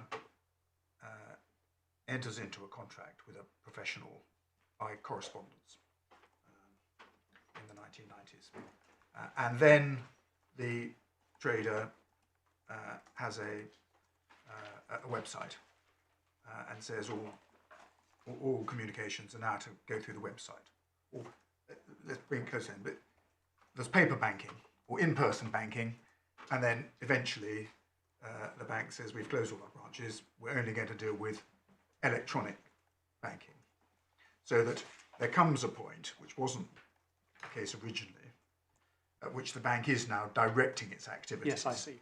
Universally, including to the domicile, in which it wasn't doing that in the first place. Now, one might have thought that the rationale of consumer protection for the weaker party would want to bring that within the scope of something, which, even for a minor updating or variation, either the variation by saying you've got to do e-banking or by updating terms and conditions, would protect the consumer by saying that's enough to mean that he's entitled to sue and be sued where he's been living throughout. But the converse might also be true. Probably not in the banking context, but this is going to apply in all sorts of contexts. In any trading, any relationship between any trader and any consumer. Yes. So the converse situation might arise where the trader was directing his business at the original time, ceases to, there's a relatively minor variation, the consumer's lost all his protection, which would be unexpected for the consumer and detrimental to the consumer. Because he's taken his website down. He's taken his website down, exactly. Now that would be the other problem. So that's an anathema to the consumer protection principle. It's also difficult to fit in with the certainty and predictability principle, simply because you have to go through every case and say, okay, well, where were all the variations? What was the nature of that variation? What was the effect of that variation? So in what is supposed to be a relatively straightforward consumer protection test, you add a considerable layer of complexity and uncertainty and unpredictability. And that's my answer to that. Thank you. And I know you want to get on to the facts, but can I ask you, can I come back to, you've shown us the authorities and you say the test is whether there is a new legal relationship. Yes, I do. New legal relationship, not new commercial relationship. Yes, indeed. And you say that where there is a change in the terms which involves a complete change in the terms which replaces all the previous legal terms, that is not a new legal relationship. Now, I need a little bit of help with that. Yes, not necessarily. Forget whether that's what's happened in this case. Sure. But yeah. why is that a different test? I can see that it might be, but there would be some of the themes I'm going to come on to deal with when you actually look at the facts is whether there is a, as it were, real world change in what has happened in the relationship. In other words, I would suggest the right way to look at this is not in terms of too formalistic approach to whether there's a a new legal relationship in the sense of, for example, the instance I gave earlier on, which is essentially identical terms, but a new suite of contractual documentation which replaces one set of terms with another, in circumstances where, such as here, actually what has happened is you have a consumer who has money in accounts. The money stays in those accounts for all real-world purposes. The legal relationship, as far as the parties are concerned, is essentially the same. Well, but you're confusing two concepts, aren't you? Between real-world circumstances, by which you in fact mean commercial, the practical commercial circumstances, and the legal relationship, which is the legal contractual basis. I mean, if I know you say it wouldn't be a new legal relationship if the contract were ripped up and the same terms were reimposed, but why would that not involve the conclusion of a new contract? It might do, but we have to consider all the time that the question here is in a particular context. We're construing a piece of legislation. We're not simply asking in the abstract whether this is a new contract or not, for the purposes of considering those parties' rights and obligations as a matter of contract. What we're saying is, are the circumstances such as to justify, in accordance with the purpose and effect of this legislation, a retesting? And so that's why I say what the EU cases are really getting at is normally not. Normally you would not retest. Normally you would look at the original point of contracting as creating a certain point in time in which these the tests are to be applied. Is there a justification for moving away from that? There is, if the parties effectively are starting again, they're entering into a new legal relationship in a broad sense, so as to justify applying these tests from scratch, from the outset. So that shouldn't be answered, and it would be not really the spirit of European approach to answer that in an overly formalistic way. It should be answered in a naturalistic way, looking at the real relationship between the parties. And I mean that. I don't necessarily mean that commercially. I mean in a wide sense of what is their overall legal relationship for the purposes of the legislation. Right, I'm still not quite understanding what you say is the difference between the test you've shown us in the European authorities. Nicola Farid is perhaps the clearest example. Yes. Of a new legal relationship. Yes. And what you say doesn't fulfil that in a case where there is a complete replacement of all the legal terms. Yes. Why is a complete replacement of all the legal terms not a new legal relationship? Okay. It's my fault. I know you're. No. I know you are addressing it, but I haven't really got your submission. I'll try to be clear. I think what I'm saying is, the test of whether there is a new. What does it mean for there to be a new legal relationship? It is in my submission too narrow to simply ask in, as it were, English formalistic terms, has there been what we could describe as a new contract? So. I'll make three distinct points. The first is the point I think I've just made, which is you can't ignore the context. There's got to be a new legal relationship such as to justify the reapplication of the jurisdiction choice of law provisions. So that's the first point. The second point is the answer to the question ought to be multifaceted. It ought to depend on not whether there's just been a substantial variation, not whether you could formally classify that as a new contract or not. It must be a question taken in the context and subject matter of facts at hand. And it must be capable, this is my third point, must be capable of being tested in a common sense, real world manner to see whether whether the parties themselves would objectively consider there to have been a real meaningful change in their relationship, as I say, so as to justify a reapplication of things as basic as what law applies to that contract and where would they sue upon it. Could I ask you this? You tell me whether it's a relevant question or not. Let's suppose that after 2016 the bank had had some need to bring proceedings against the client, what contract would it have sued on? Well, I can see where your lordship is asking that. It Well, depends. it arises from your last point, which is the common sense testing of this. What contract would have been sued on if in 2020 the bank had to sue its client? Well, my lord, I'd have to accept that in this case, the terms applicable would have been the terms brought in 2016 and restated in the merger in 2020. And I appreciate you can say, In fact, if your terms had been moving in the normal tedious way that bank terms change, you get repeated iterations of basically the same thing, yeah.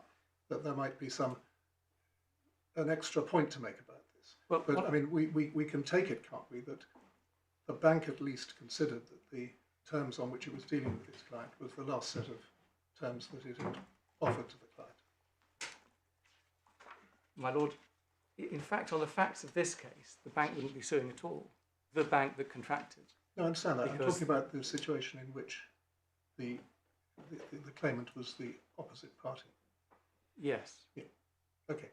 So why would the bank not be suing? I thought the defendant acceded to both the rights and liabilities of. But it would be a different bank suing, having so acceded to those rights and liabilities. But why does that matter? It's simply standing in the shoes of what used to be called Well, one of Bank the points Audi, I was going to come on to make is the danger of allowing this, and the danger, in fact, what is happening here, is a danger of cherry picking a date that suits. So, in fact, there were various points of time where one could say, in this case, there were variations. There was an Alobank agreement in 1997. Are you going to the facts now? Is this a good launch off? Well, shall I? Yeah, You're trying to get there. I'm trying very hard to get there. No, I'm Perhaps I'll.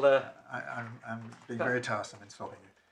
Not at all. Why don't you go on to the facts? Well, thank you, my lord. And I've actually just got two preliminary points on the facts, and then I'll go into the sorts of points that I was just beginning to touch upon. The first is that it said against me that this court shouldn't entertain a challenge to the judge's application of the good arguable case tests on these facts. And I'm simply saying that we can do that if I'm right, that the judge below wrongly interpreted section 15E, and so that's my premise. Second of all, my learned friend says, well, at the end of the day, I've got limb 3 of the CAFA test. In other words, he just needs to show some plausible evidential case that he's right on the facts. That is not how the good arguable case tests work in my submission. I can very quickly just go to CAFA itself, which is at tab 6.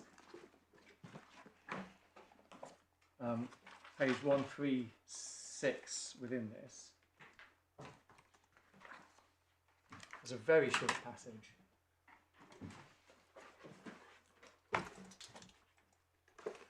Which is at the end of 79, under the heading limb 3. So the context is that generally what the court should be doing is seeing whether it can determine on such material as it has, whether or which party has the better argument. And limb 3 arises, as it says at the end of this, where the court finds itself simply unable to form a decided conclusion on the evidence before it, and is therefore unable to say who has the better argument. Similarly, if we go to the next tab, the Flowers case, at page 161,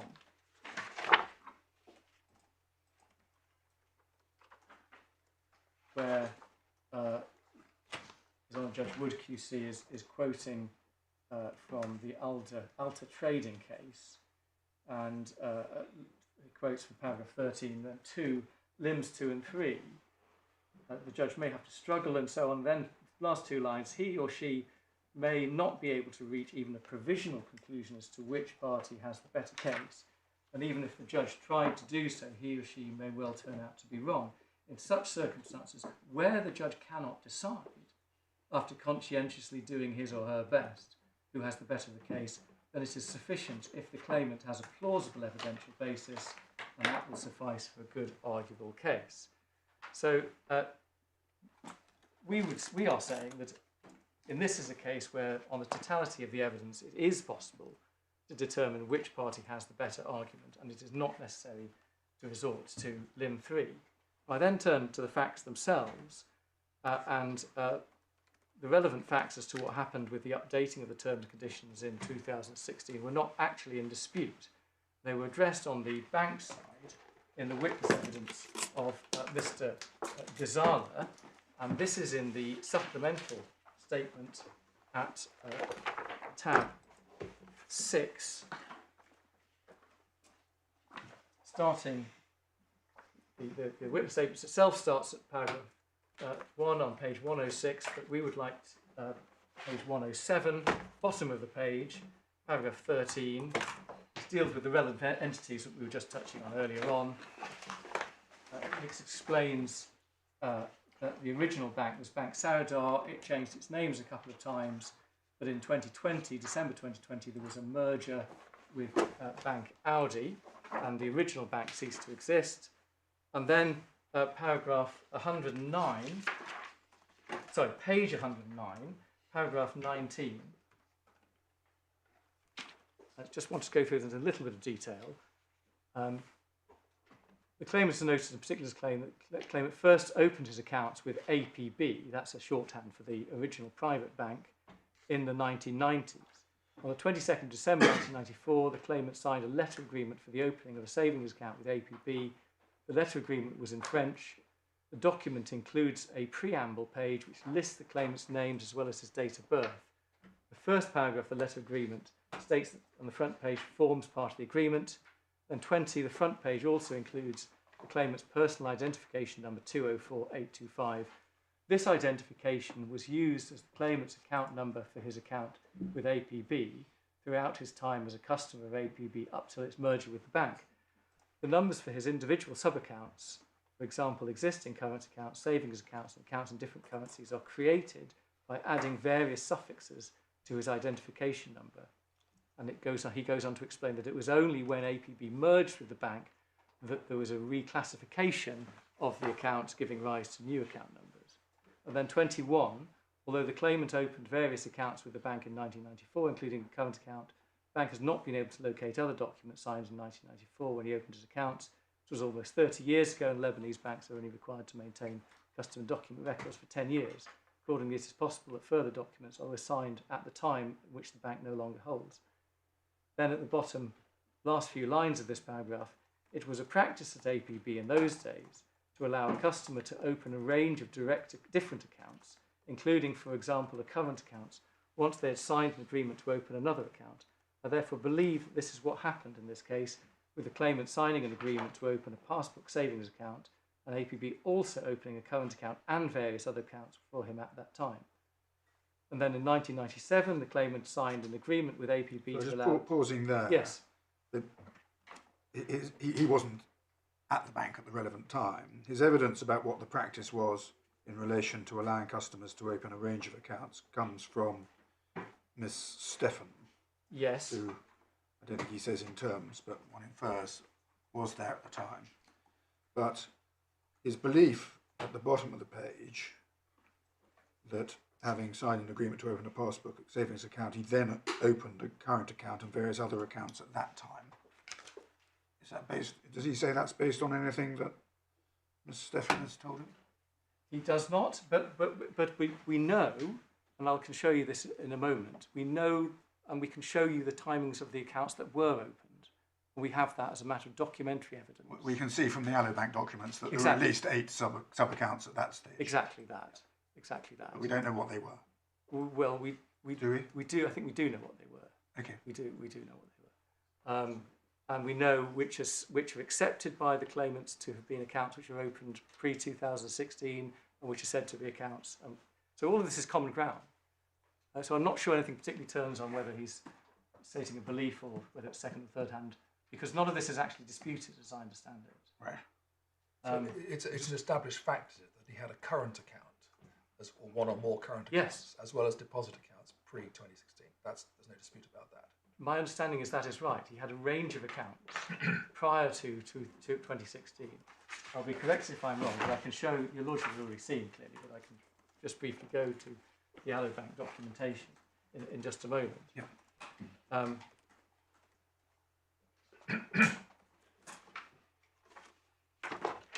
Now, well, I'll just continue this if I may. That's what's said about that. Then we have the Bank at paragraph 22, updating of KYC in 2009. And then we see what he says about there being updated documentation in 2020, paragraph 24. This is the 2016 set of documentations. He explains the context of that in 25. Claimant was asked to sign these documents when, as part of routine file review, a member of the compliance team noticed the claimant had not signed updated documentation since he opened the account in 1994. This was not unusual, simply part of APB's attempt to maintain up-to-date documentation for customers as any bank would. Although the contractual documentation were updated by the signature of these further documents, this did not create a new bank account. The claimant's funds remained in the account, and again he refers to that as the singular as encapsulating the sub-accounts. These forms were provided to the claimant in the form of a booklet which included both Arabic and English versions, which were at the time the two working languages of APB. I note that on some occasions the claimant completed and signed the Arabic versions and some were in English. 4 of the 8 documents identified were in each language. So, and then, now, it is the respondents who seek to argue that the 2016 variations amounted to a new legal relationship, and they say in terms that the legal relationship started afresh in 2016. My learned friend says that in paragraph 15 of his skeleton. So they show that they have the burden of showing that this was indeed a new legal relationship, and indeed they have the burden, as is said in the Flowers case, for example, that generally of establishing jurisdiction. Now, if they had evidence about that, they would have put that in to justify their position. We have the evidence from Sheikh Alesayi. He has put himself forward and no one else forward as a claimant on the witness side, on the claimant side, and he's filed 2 witness statements. The first is in the supplemental bundle at tab 7, and we can take it from page 138.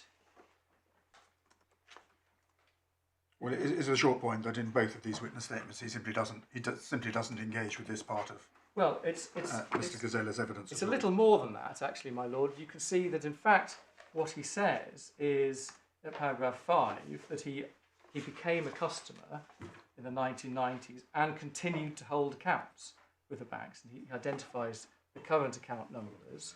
And there's no, as you rightly say though, there's no reference here to any events that would have restarted the legal relationship.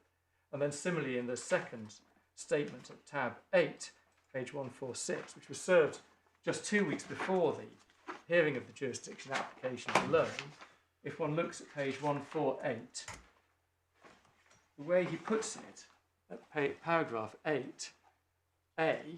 is in 1994 when first opening an account with Bank Saradar, and he talks about the documents and what they included at that point. And then at B, he says he updated his KYC documents in 2009. At C, he says the KYC documents were updated again, but not by him in 2016.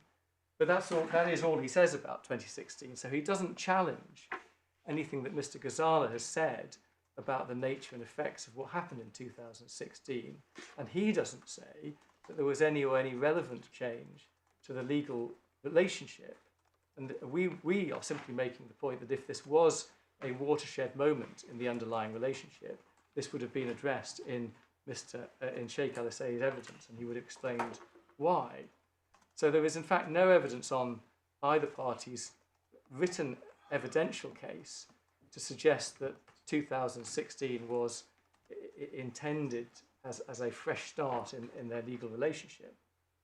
Now, in terms of the timings of the accounts, as your lordship has pointed out, there were accounts which were opened, a number of accounts which were opened post 1994, but before 2016. There were no new accounts opened in 2016. The 4 accounts that were subsequently opened were not opened until years later, 2019 onwards. So most of the accounts that were opened pursuant to the 1994 arrangement, and we can see that's accepted in the particulars of claim. If we can look at the amended particulars of claim, this is in the core bundle now, at tab 12.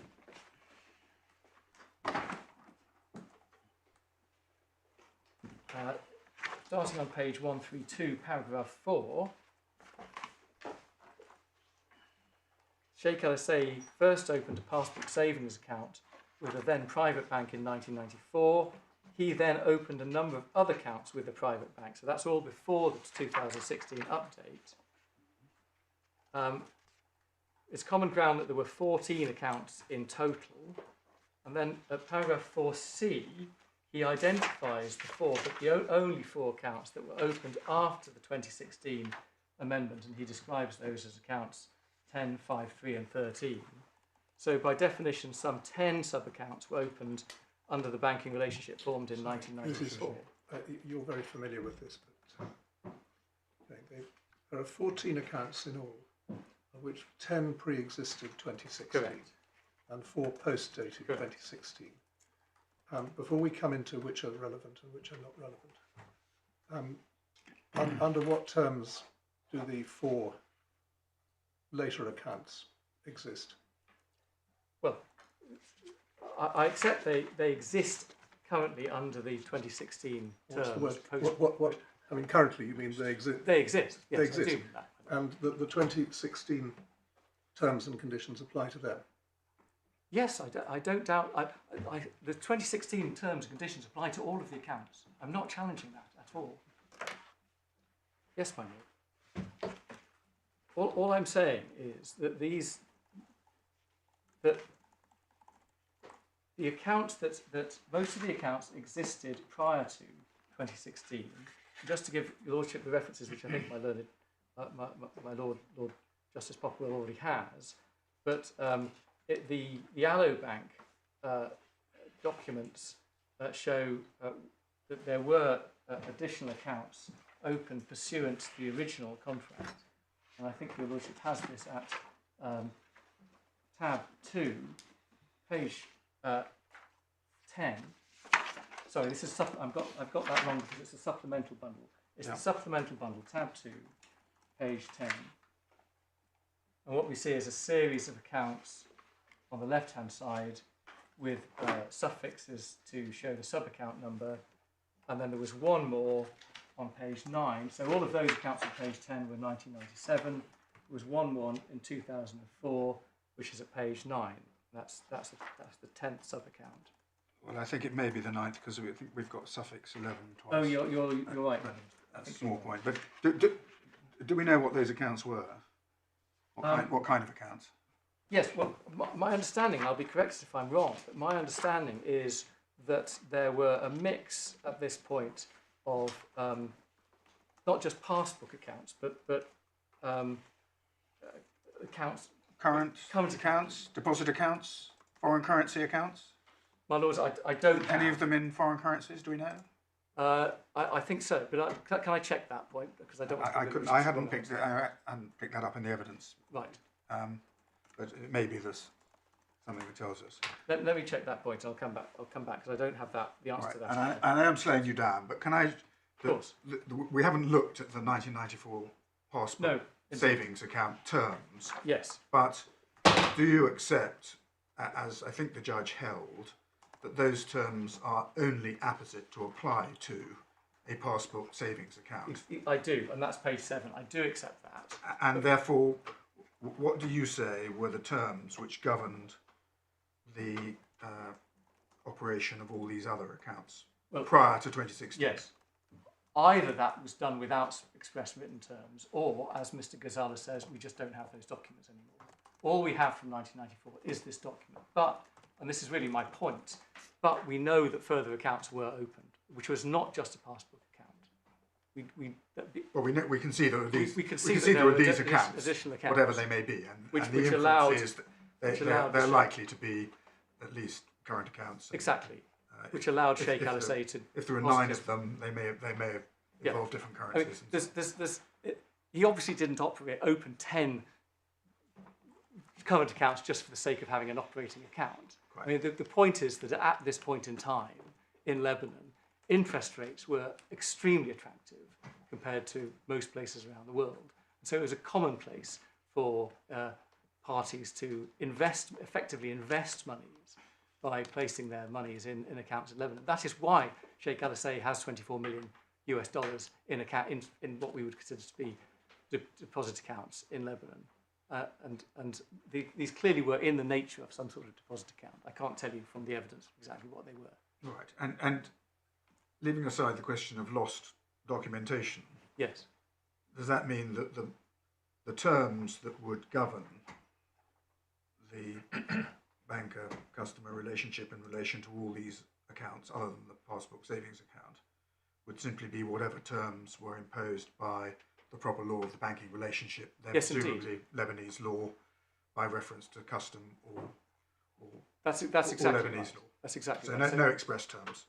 We cannot identify express terms other than those referable to the passport account. That's exactly right. Your Lordship is also right that under Lebanese law, one looks not only to express terms in any event, but to custom and to, as it were, the general law as set out in the codified provisions of the Lebanese various codes, commercial code, code of money and commerce, and so on. Right, thank you. Sorry, I've slowed you down, but I Not at all. wanted to be clear on that before we get to the 2016 terms.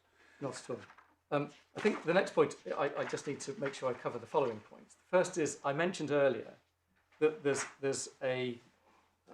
on my learned friend's approach, there's a danger of cherry picking. And indeed, there has been cherry picking, we say, in this case. There have been various evolutions in this legal relationship, all of which could, in theory, have been characterised as variations or additional contracts. We've got the Alo Bank agreement in 1997. We can see from where we are, if we just go to page 11, that is headed as a separate contract. It's headed as an Alo Bank agreement.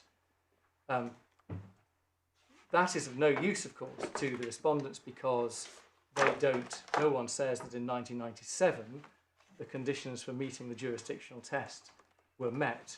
So my learned friend has recognised an inconsistency in his position and has sought to address that. And he does so I'm not going to turn to it, but it's in paragraph 11 of his skeleton. And so what he says is, oh, well, we're not suing on the Alo Bank agreement. Now that leads on to a really important point, which is they are not equally suing in reality on the 2016 amendment either, because the reality is they're seeking to rely on a customary provision of Lebanese law, which was there from the very outset. And can I show your lordships where this is set out as a matter of pleading? If we look at the original particulars of claim, this is in the core bundle at core bundle, tab 11, page 125.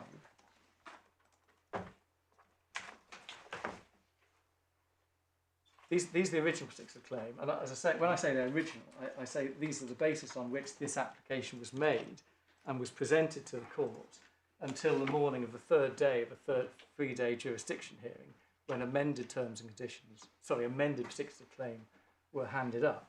Now, what is said here, paragraph 4, in the original text, is that the accounts were opened in 1990s and that Sheikh Alesayi simply continued to hold accounts, including beyond 2016, obviously, and including beyond the merger in 2020. And then at paragraph 5, he says that the contract between the parties, and that's being a reference back to the 1990s, contained an international transfer right. And at paragraph 5a, it is said that the international transfer right is and was at all material times a custom as a matter of Lebanese law. In other words, and we agree with this, under Lebanese law, the parties' rights and obligations are in part determined by custom, and they say there was a custom that as a matter of Lebanese law, in any bank-customer relationship, the customer had the right to request a transfer of monies held in Lebanese accounts to an international destination, and the Lebanese bank was under a contractual obligation as a matter of that custom to honour that request. And all that is set out in more detail at paragraph 5b. So this was the base on which the... Well, that's not quite a full... We get paragraph 3, which Yes. says we've asked for the terms and conditions, but the bank hasn't given them to us, and we Yes. reserve the right to amend. Yep. And in addition to what you've shown us, there's an F in paragraph 5F.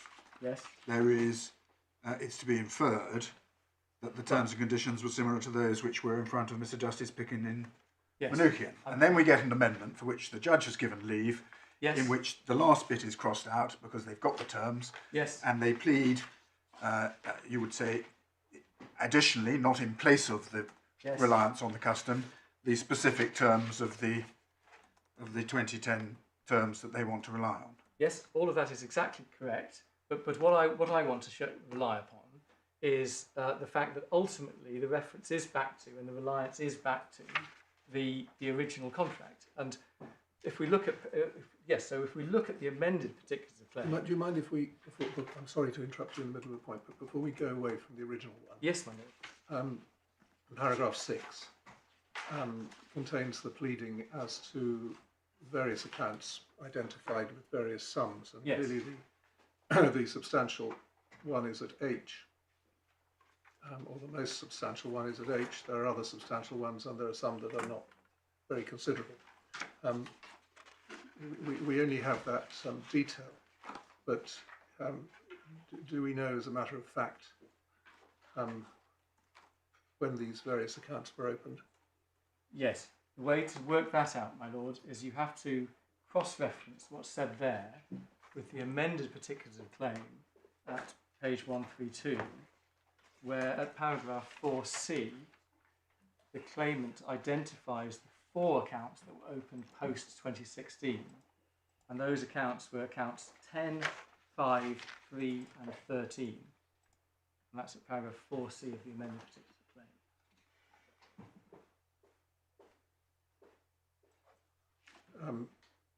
Right, so just when you say 3, is that Audi 3?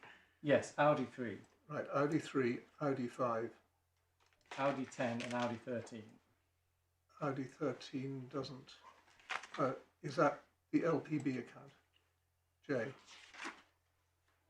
So Audi 13 is a new definition which is found in. It is an LPP account. Yes, Absolutely right. it's J under paragraph 6. Exactly right. Right. That's it, my lord. Yes. That is different from the account number with the suffix 13, which we saw in the Alobank documents. I think that It must be. The So numbers are the pleading, as it were, the pleading numbers. The numbers have been allocated. I'm not. Sure, I don't know that they've necessarily adopted the same numbering as was in the Alobank references. So I mean, nothing may turn on it, you'll tell me, but we don't know what's in LPB 13 from what I've been looking at. No, I'm not sure. I'm not sure that's even being sought. No, it might not be anything in. There might not be anything in there, but it appears that the accounts that were created after 2016 contain, in round numbers, $3 million US. There was. I think one needs to be careful with that because what's pleaded in the amended particulars of claim are different numbers. All right. Well, I'm not going to be able to do the sums, but I'm just we're being given. The judge was being given information about a number of accounts. Yes. Which were opened at different times, and which varying amounts of large sums were either accounts started before or accounts started after 2016. Is that the picture? My lord, that's correct. I don't know if it would assist, but just it's my pleading to explain. One can see it at page 135. Thank you. In the amended particulars. And in essence, there are only three accounts that hold any material sums. Yes. So at 6A, the Audi 3 account, that's a new account. That holds $21.8 million or thereabouts. The Audi 3 account. Yes. The Audi 4 account is not post-2016. That holds $910,000 odd. and then the Audi 10 account, which is at G, holds about $2 million odd, and that is also a new account. So in very round terms, we're suing for around $24 million, around 23 million of which are in new accounts. Right, that was the Sorry, exercise. and Audi 12 at H, which has got the... Yes, that was... So that went to 12, Audi 3, sorry. It that held went to Audi 20 million. So the fiduciary deposit was also new, and then the money from the fiduciary deposit now is in Audi 3. That's the largest amount of money. So at the date of the transfer request, it was Audi 12 that mattered, but it's since Audi 12 has since gone into Audi 3. Is that the... So the transfer request is 22nd of August 2022.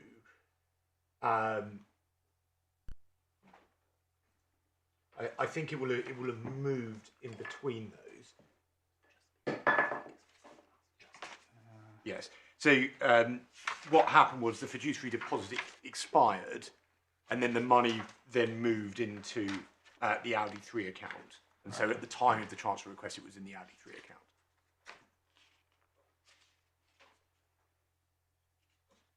So the Audi 12 account was also new. That was fiduciary deposit post 2016. Is that right? Yes. So that's the fiduciary deposit is 2019. Yes. Thank you. Thank you. Well, can I just try to finish my points on the amended particular claim and then the facts more generally?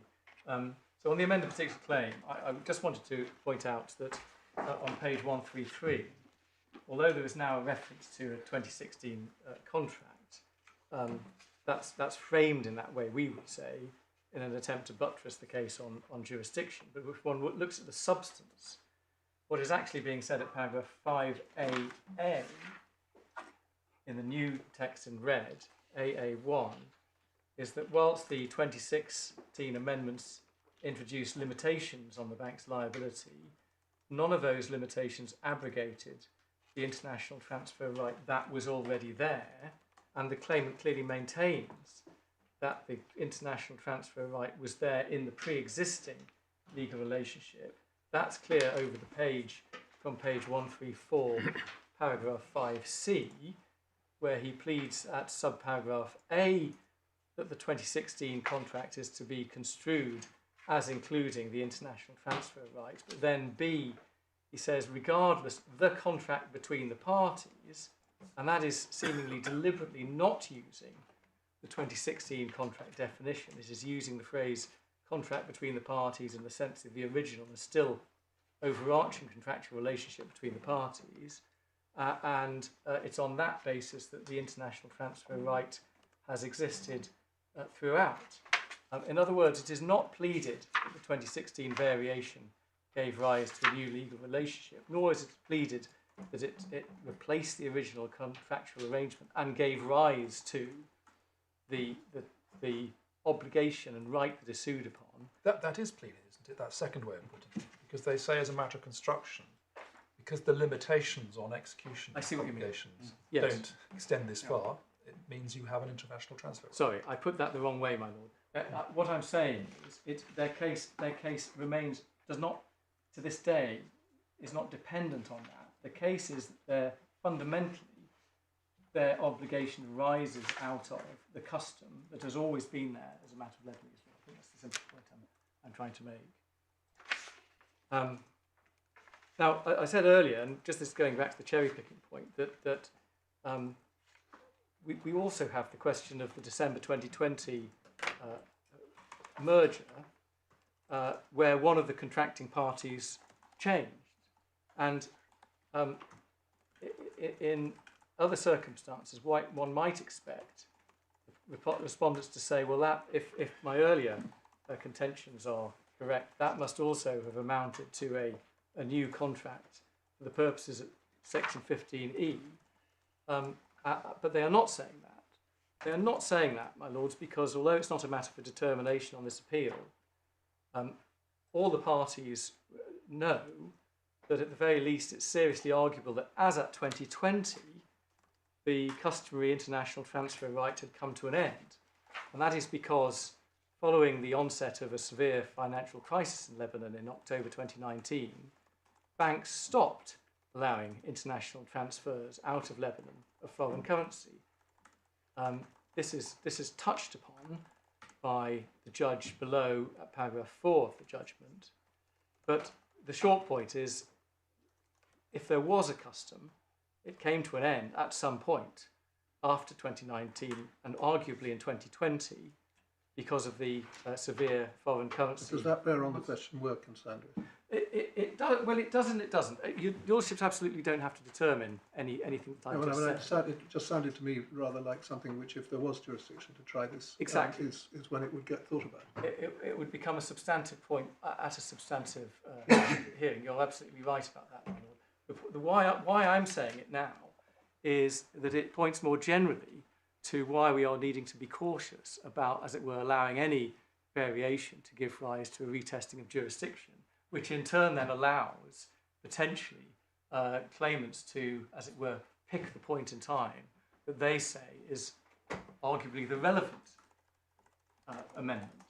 So if we have a regime which allows amendments of any nature potentially to give rise to a retesting of the jurisdiction, then we're going to have substantial arguments about what the relevant amendment is, particularly if there have been a series of updating terms, some of which may suit one side, some of which may suit another side. And the general point I'm making about cherry picking is the point your lordships are really concerned about, which is what's the proper interpretation, should not allow for such consequences to occur. There should be clarity, there should be predictability, it should be clear at the outset. Just on one point about signatures to documents. Some matters which change the terms and conditions of trading with a bank and a customer just get changed by the bank and you're told. Rates and charges and so forth. In this case, is it a peculiarity that you say that your client signed a suite of documents and he says he didn't? Is that what we picked up from the... I'm not sure that it's in dispute, actually, my lords. I think it is correct and not disputed that the parties signed, that Yes. he did sign. Yep. All right, well, I may have got the wrong end of the stick on something, right? But this was a whole signed set of documents. Yes, it was. Yes, it was. Right, it wasn't just a, sorry to tell you that we're withdrawing this benefit or No, I agree. raising this charge. It was, you have to sign our terms. You're right, my lord. It was. Okay. It was. Yes, factually, that's entirely correct. Although I would say, I'll just make this point in response to that if there had been imagine there had been a series of very gradual changes, which were adopted by mutual signatures each time, but no one of those could have been identified as a new contract as such, or a new legal relationship, then we could potentially be in a position where we have the same resulting terms as a result of, say, 10 amendments as we have now. And I think my point is, although what happened here was a one-off variation, it's hard to see why it would be appropriate to characterise that in a different way as for the purposes of jurisdiction and choice of law, compared to if there'd been a more gradual set of amendments, as one would normally expect under your lordship's hypothesis. I think that's the simple point. I understand the point, but the merger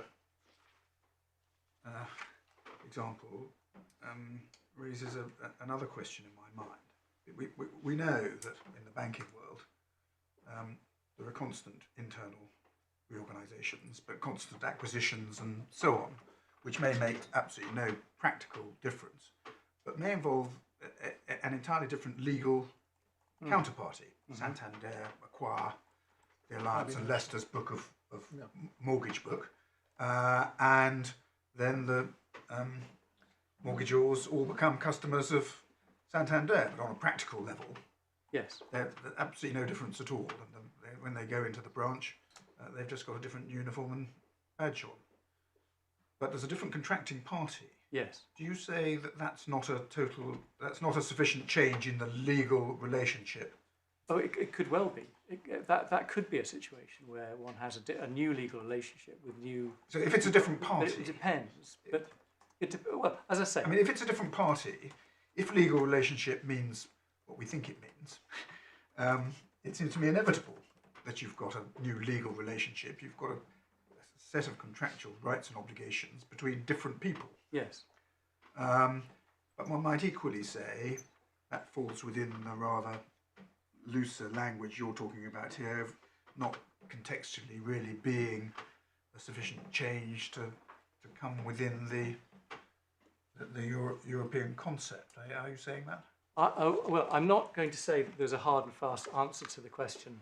Again, I think it would be too formalistic to say whenever you've got a new party, you've got a new legal relationship. I can see what your lordship means about that. And your lordship is right. That is what happened here. There was a new, when Bank Audi became the party on the merger. It's completely correct. There was. But as I say, my learned friend is not saying that is the relevant point to test jurisdiction. He doesn't want to do that. So that's why there's a danger of this. Now, the answer to the question, when is there a new legal relationship, is when, in all the circumstances of the case, it's appropriate to view it as a new legal relationship for the purposes of the legislation. And I don't want to repeat myself on what I've said about that. But your lordship is right that in fact, if anything, that would be a more natural situation where one could construe this to be a new legal relationship, the merger, rather than the 2016 contract. I accept that. Thank you. There's just, I'm conscious of the time. There's 2 points I just need to deal with, I think, in response to a couple of things my learned friend says before I finish. And I want to make sure that I finish by lunch and adjournment to give my learned friend a fair opportunity this afternoon. First, he says, he makes a point about the terms, and I think this is a point which your lordships have picked up on as well, which is, he says the language used in the 2016 variations itself signifies that they were intended to effect a new legal relationship. He says this in, if we can just have his skeleton for a moment, it's in the core bundle at tab 5, page 56, paragraph 15a.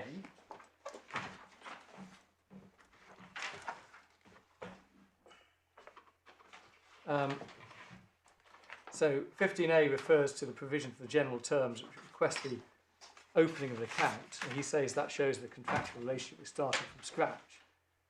I said it does not suggest that, and I've already shown your lordships paragraph 34 of the judgment below, where the judge rightly took the view that these words were not helpful to the respondent, because in fact there's no evidence to suggest that in 2016 any new account was opened. It just appears to be boilerplate language.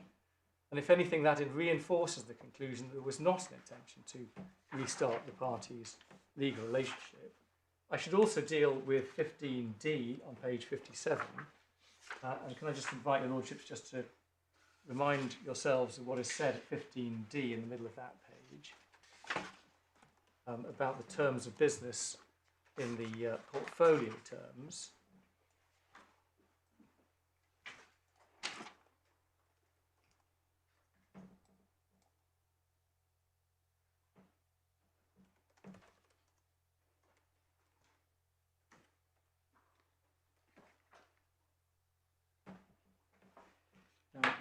I just need to unpack that briefly. The terms of business in the portfolio terms are in the supplemental bundle at tab 3, page 53.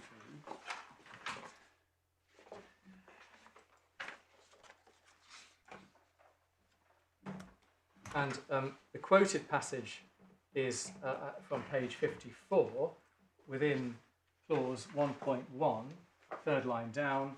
These terms supersede any prior agreement between the bank and the client relating to the subject matter thereof.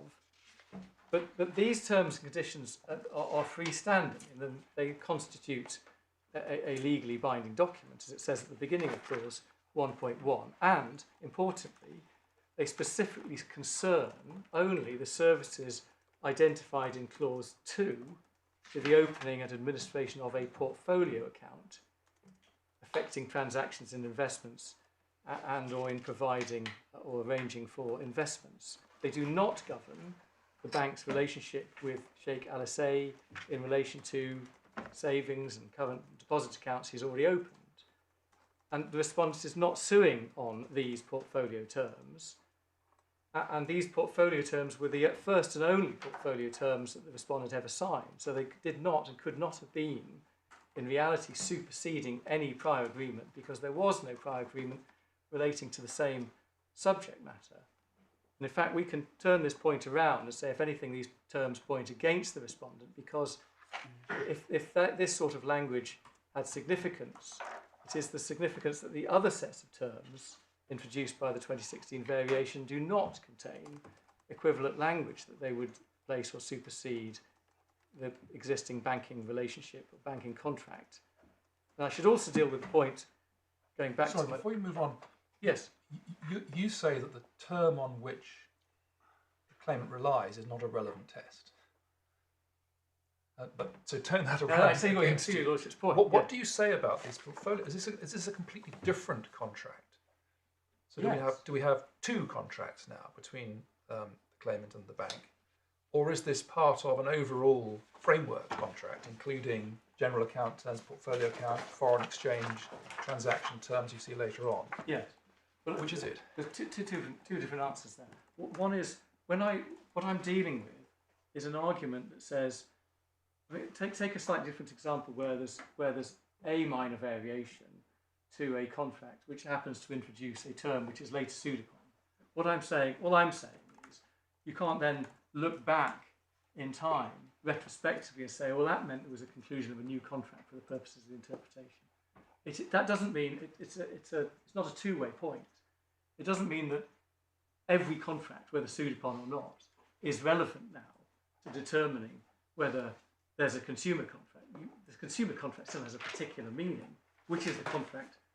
What consumer contract are they suing upon? That's relevant in determining what we're looking at for the purposes of the relevant text. So there's two somewhat distinct points there. It's not a reciprocal point. So what is the contract? Yes, it is. As for this is a new contract because there was no portfolio account contract before. So this is a separate contract? It's a separate contract. How does that sit with the general account opening terms, that there's a general account and all accounts are to be treated as constituting one unique account and giving rights of set off and so on, as one would expect? Well, it's perfectly possible for there to be... What this is dealing with is a different set of services that the bank may provide, which is all to do with opening and operating a portfolio account for the purposes of safe custody of investments and so on. But that's true of current accounts, deposit accounts, foreign currency, options, and so on. And I had thought that it was common ground between the parties that, however one was going to analyse this is not a multi-contract case. It is a choice between one contract in 1994, yes, or a contract concluded in 1996. Yes, if one were to look at different services as involving separate contracts, then that would involve some quite different considerations. No, I'm not saying that's the right way to do it. In fact, I think one of my points would be it would be quite wrong as a matter of jurisdiction, for example, to fragment Yes. the contracts. I agree with that. I was... So are you still saying that the portfolio services, if used, would be a separate contract, or would they just fall under the contract in the same way as if those portfolio services had been taken up in 2000, before the 2016 terms were? Well, I think the simple point I'm making is really this is irrelevant in the sense this is not being sued upon. All that's being sued upon is the original, are the accounts, which most of which came into being as a result of the original contractual relationship.